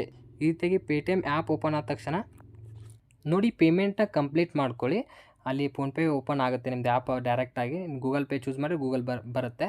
ಪೇಮೆಂಟ್ ಆದ ತಕ್ಷಣ ನಿಮಗೆ ನೆಕ್ಸ್ಟು ಎಲ್ಲ ಪೇಮೆಂಟ್ ಕಂಪ್ಲೀಟ್ ಆದಾಗ ಪ್ರಿಂಟ್ ಅಂತ ಆಪ್ಷನ್ ಬರುತ್ತೆ. ಪ್ರಿಂಟ್ ಅಂತ ಆಪ್ಷನ್ ಆದ ತಕ್ಷಣ ನಿಮ್ಮ ಒಂದು ಕೊನೆಯ ಒಂದು ಫೈನಲ್ ಪ್ರಿಂಟೌಟ್ನ ಈ ರೀತಿಯಾಗಿ ನೀವು ಡೌನ್ಲೋಡನ್ನು ಮಾಡ್ಕೋಬೋದು, ಪ್ರಿಂಟೌಟ್ನ ತೆಗೆದುಕೊಳ್ಬೋದು. ಈ ರೀತಿಯಾಗಿ ಡೌನ್ಲೋಡನ್ನು ಮಾಡ್ಕೊಳ್ಳಿ. ಈ ಒಂದು KLಲ್ಲಿ ಇರುವಂಥ ವೇರಿಯಸ್ ಪೋಸ್ಟ್ಗಳಿಗೆ ಈ ರೀತಿಯಾಗಿ ಅಪ್ಲಿಕೇಶನ್ನ ಫಿಲ್ ಮಾಡೋದಿರುತ್ತೆ. ಈ ರೀತಿಯಾಗಿ ಅಪ್ಲೈಯನ್ನು ಮಾಡ್ಕೊಳ್ಳಿ. ಏನಾದರೂ ಈ ಒಂದು ವಿಡಿಯೋದಲ್ಲಿ ಡೌಟ್ಸ್ ಇದೆ ಆದಷ್ಟು ಕಮೆಂಟ್ ಸೆಕ್ಷನಲ್ಲಿ ಕಮೆಂಟ್ ಮಾಡಿ. ಟೆಲಿಗ್ರಾಮ್ ಗ್ರೂಪ್ ಯಾರು ಜಾಯ್ನ್ ಆಗಿಲ್ಲ ನೋಡಿ, ಆದಷ್ಟು ಅಲ್ಲಿ ಜಾಯ್ನ್ ಆಗಿ. ನಾನು ಈ ವಿಡಿಯೋ ಲೆಂತ್ ಆಗಿದೆ, ಯಾಕಂದರೆ ನಿಮಗೆ ಪ್ರತಿಯೊಂದೂ ಮಾಹಿತಿ ತಿಳಿಸ್ತಾ ಇದ್ದೀನಲ್ಲ, ಆ ಒಂದು ರೀಸನ್ಗಾಗಿ ವಿಡಿಯೋ ಲೆಂತ್ ಆಗಿದೆ. ಬಟ್ ನಿಮಗೆ ಇದನ್ನು ಕರೆಕ್ಟಾಗಿ ಅಪ್ಲಿಕೇಶನ್ ಫಾರ್ಮ್ನ ಸಬ್ಮಿಟ್ ಮಾಡೋದ್ರಿಂದ ಈ ವಿಡಿಯೋ ಲೆಂತ್ ಆಗಿದೆ. ನಿಮಗೆ ಇಲ್ಲಿ ಯಾವುದೇ ರೀತಿ ಎಡಿಟ್ ಆಪ್ಷನ್ ಇರೋದಿಲ್ಲ. ಅದಕ್ಕೆ ನಾನು ಪ್ರತಿಯೊಂದನ್ನು ಕರೆಕ್ಟಾಗಿ ಸ್ಲೋ ಆಗಿ ಮಾಹಿತಿ ಕೊಟ್ಟಿದ್ದೀನಿ. ಇನ್ನೂ ಏನಾದರೂ ಡೌಟ್ಸ್ ಇದೆ ಆದಷ್ಟು ಕಮೆಂಟ್ ಸೆಕ್ಷನಲ್ಲಿ ಕಮೆಂಟ್ ಮಾಡಿ. ಮತ್ತು ಈ ವಿಡಿಯೋ ಇಷ್ಟ ಆದರೆ ಆದಷ್ಟು ನಿಮ್ಮ ಫ್ರೆಂಡ್ಸ್ಗಳಿಗೆ ಶೇರ್ ಮಾಡಿ ಅಂತ ಹೇಳ್ತಾ, ವಿಡಿಯೋ ಇಷ್ಟ ಆದರೆ ಲೈಕ್ ಮಾಡಿ, ಶೇರ್ ಮಾಡಿ. ಮತ್ತು ಮುಂದಿನ ಒಂದು ವಿಡಿಯೋದಲ್ಲಿ ಸಿಗೋಣ. ಅಲ್ಲಿವರೆಗೂ ನಮಸ್ಕಾರಗಳು.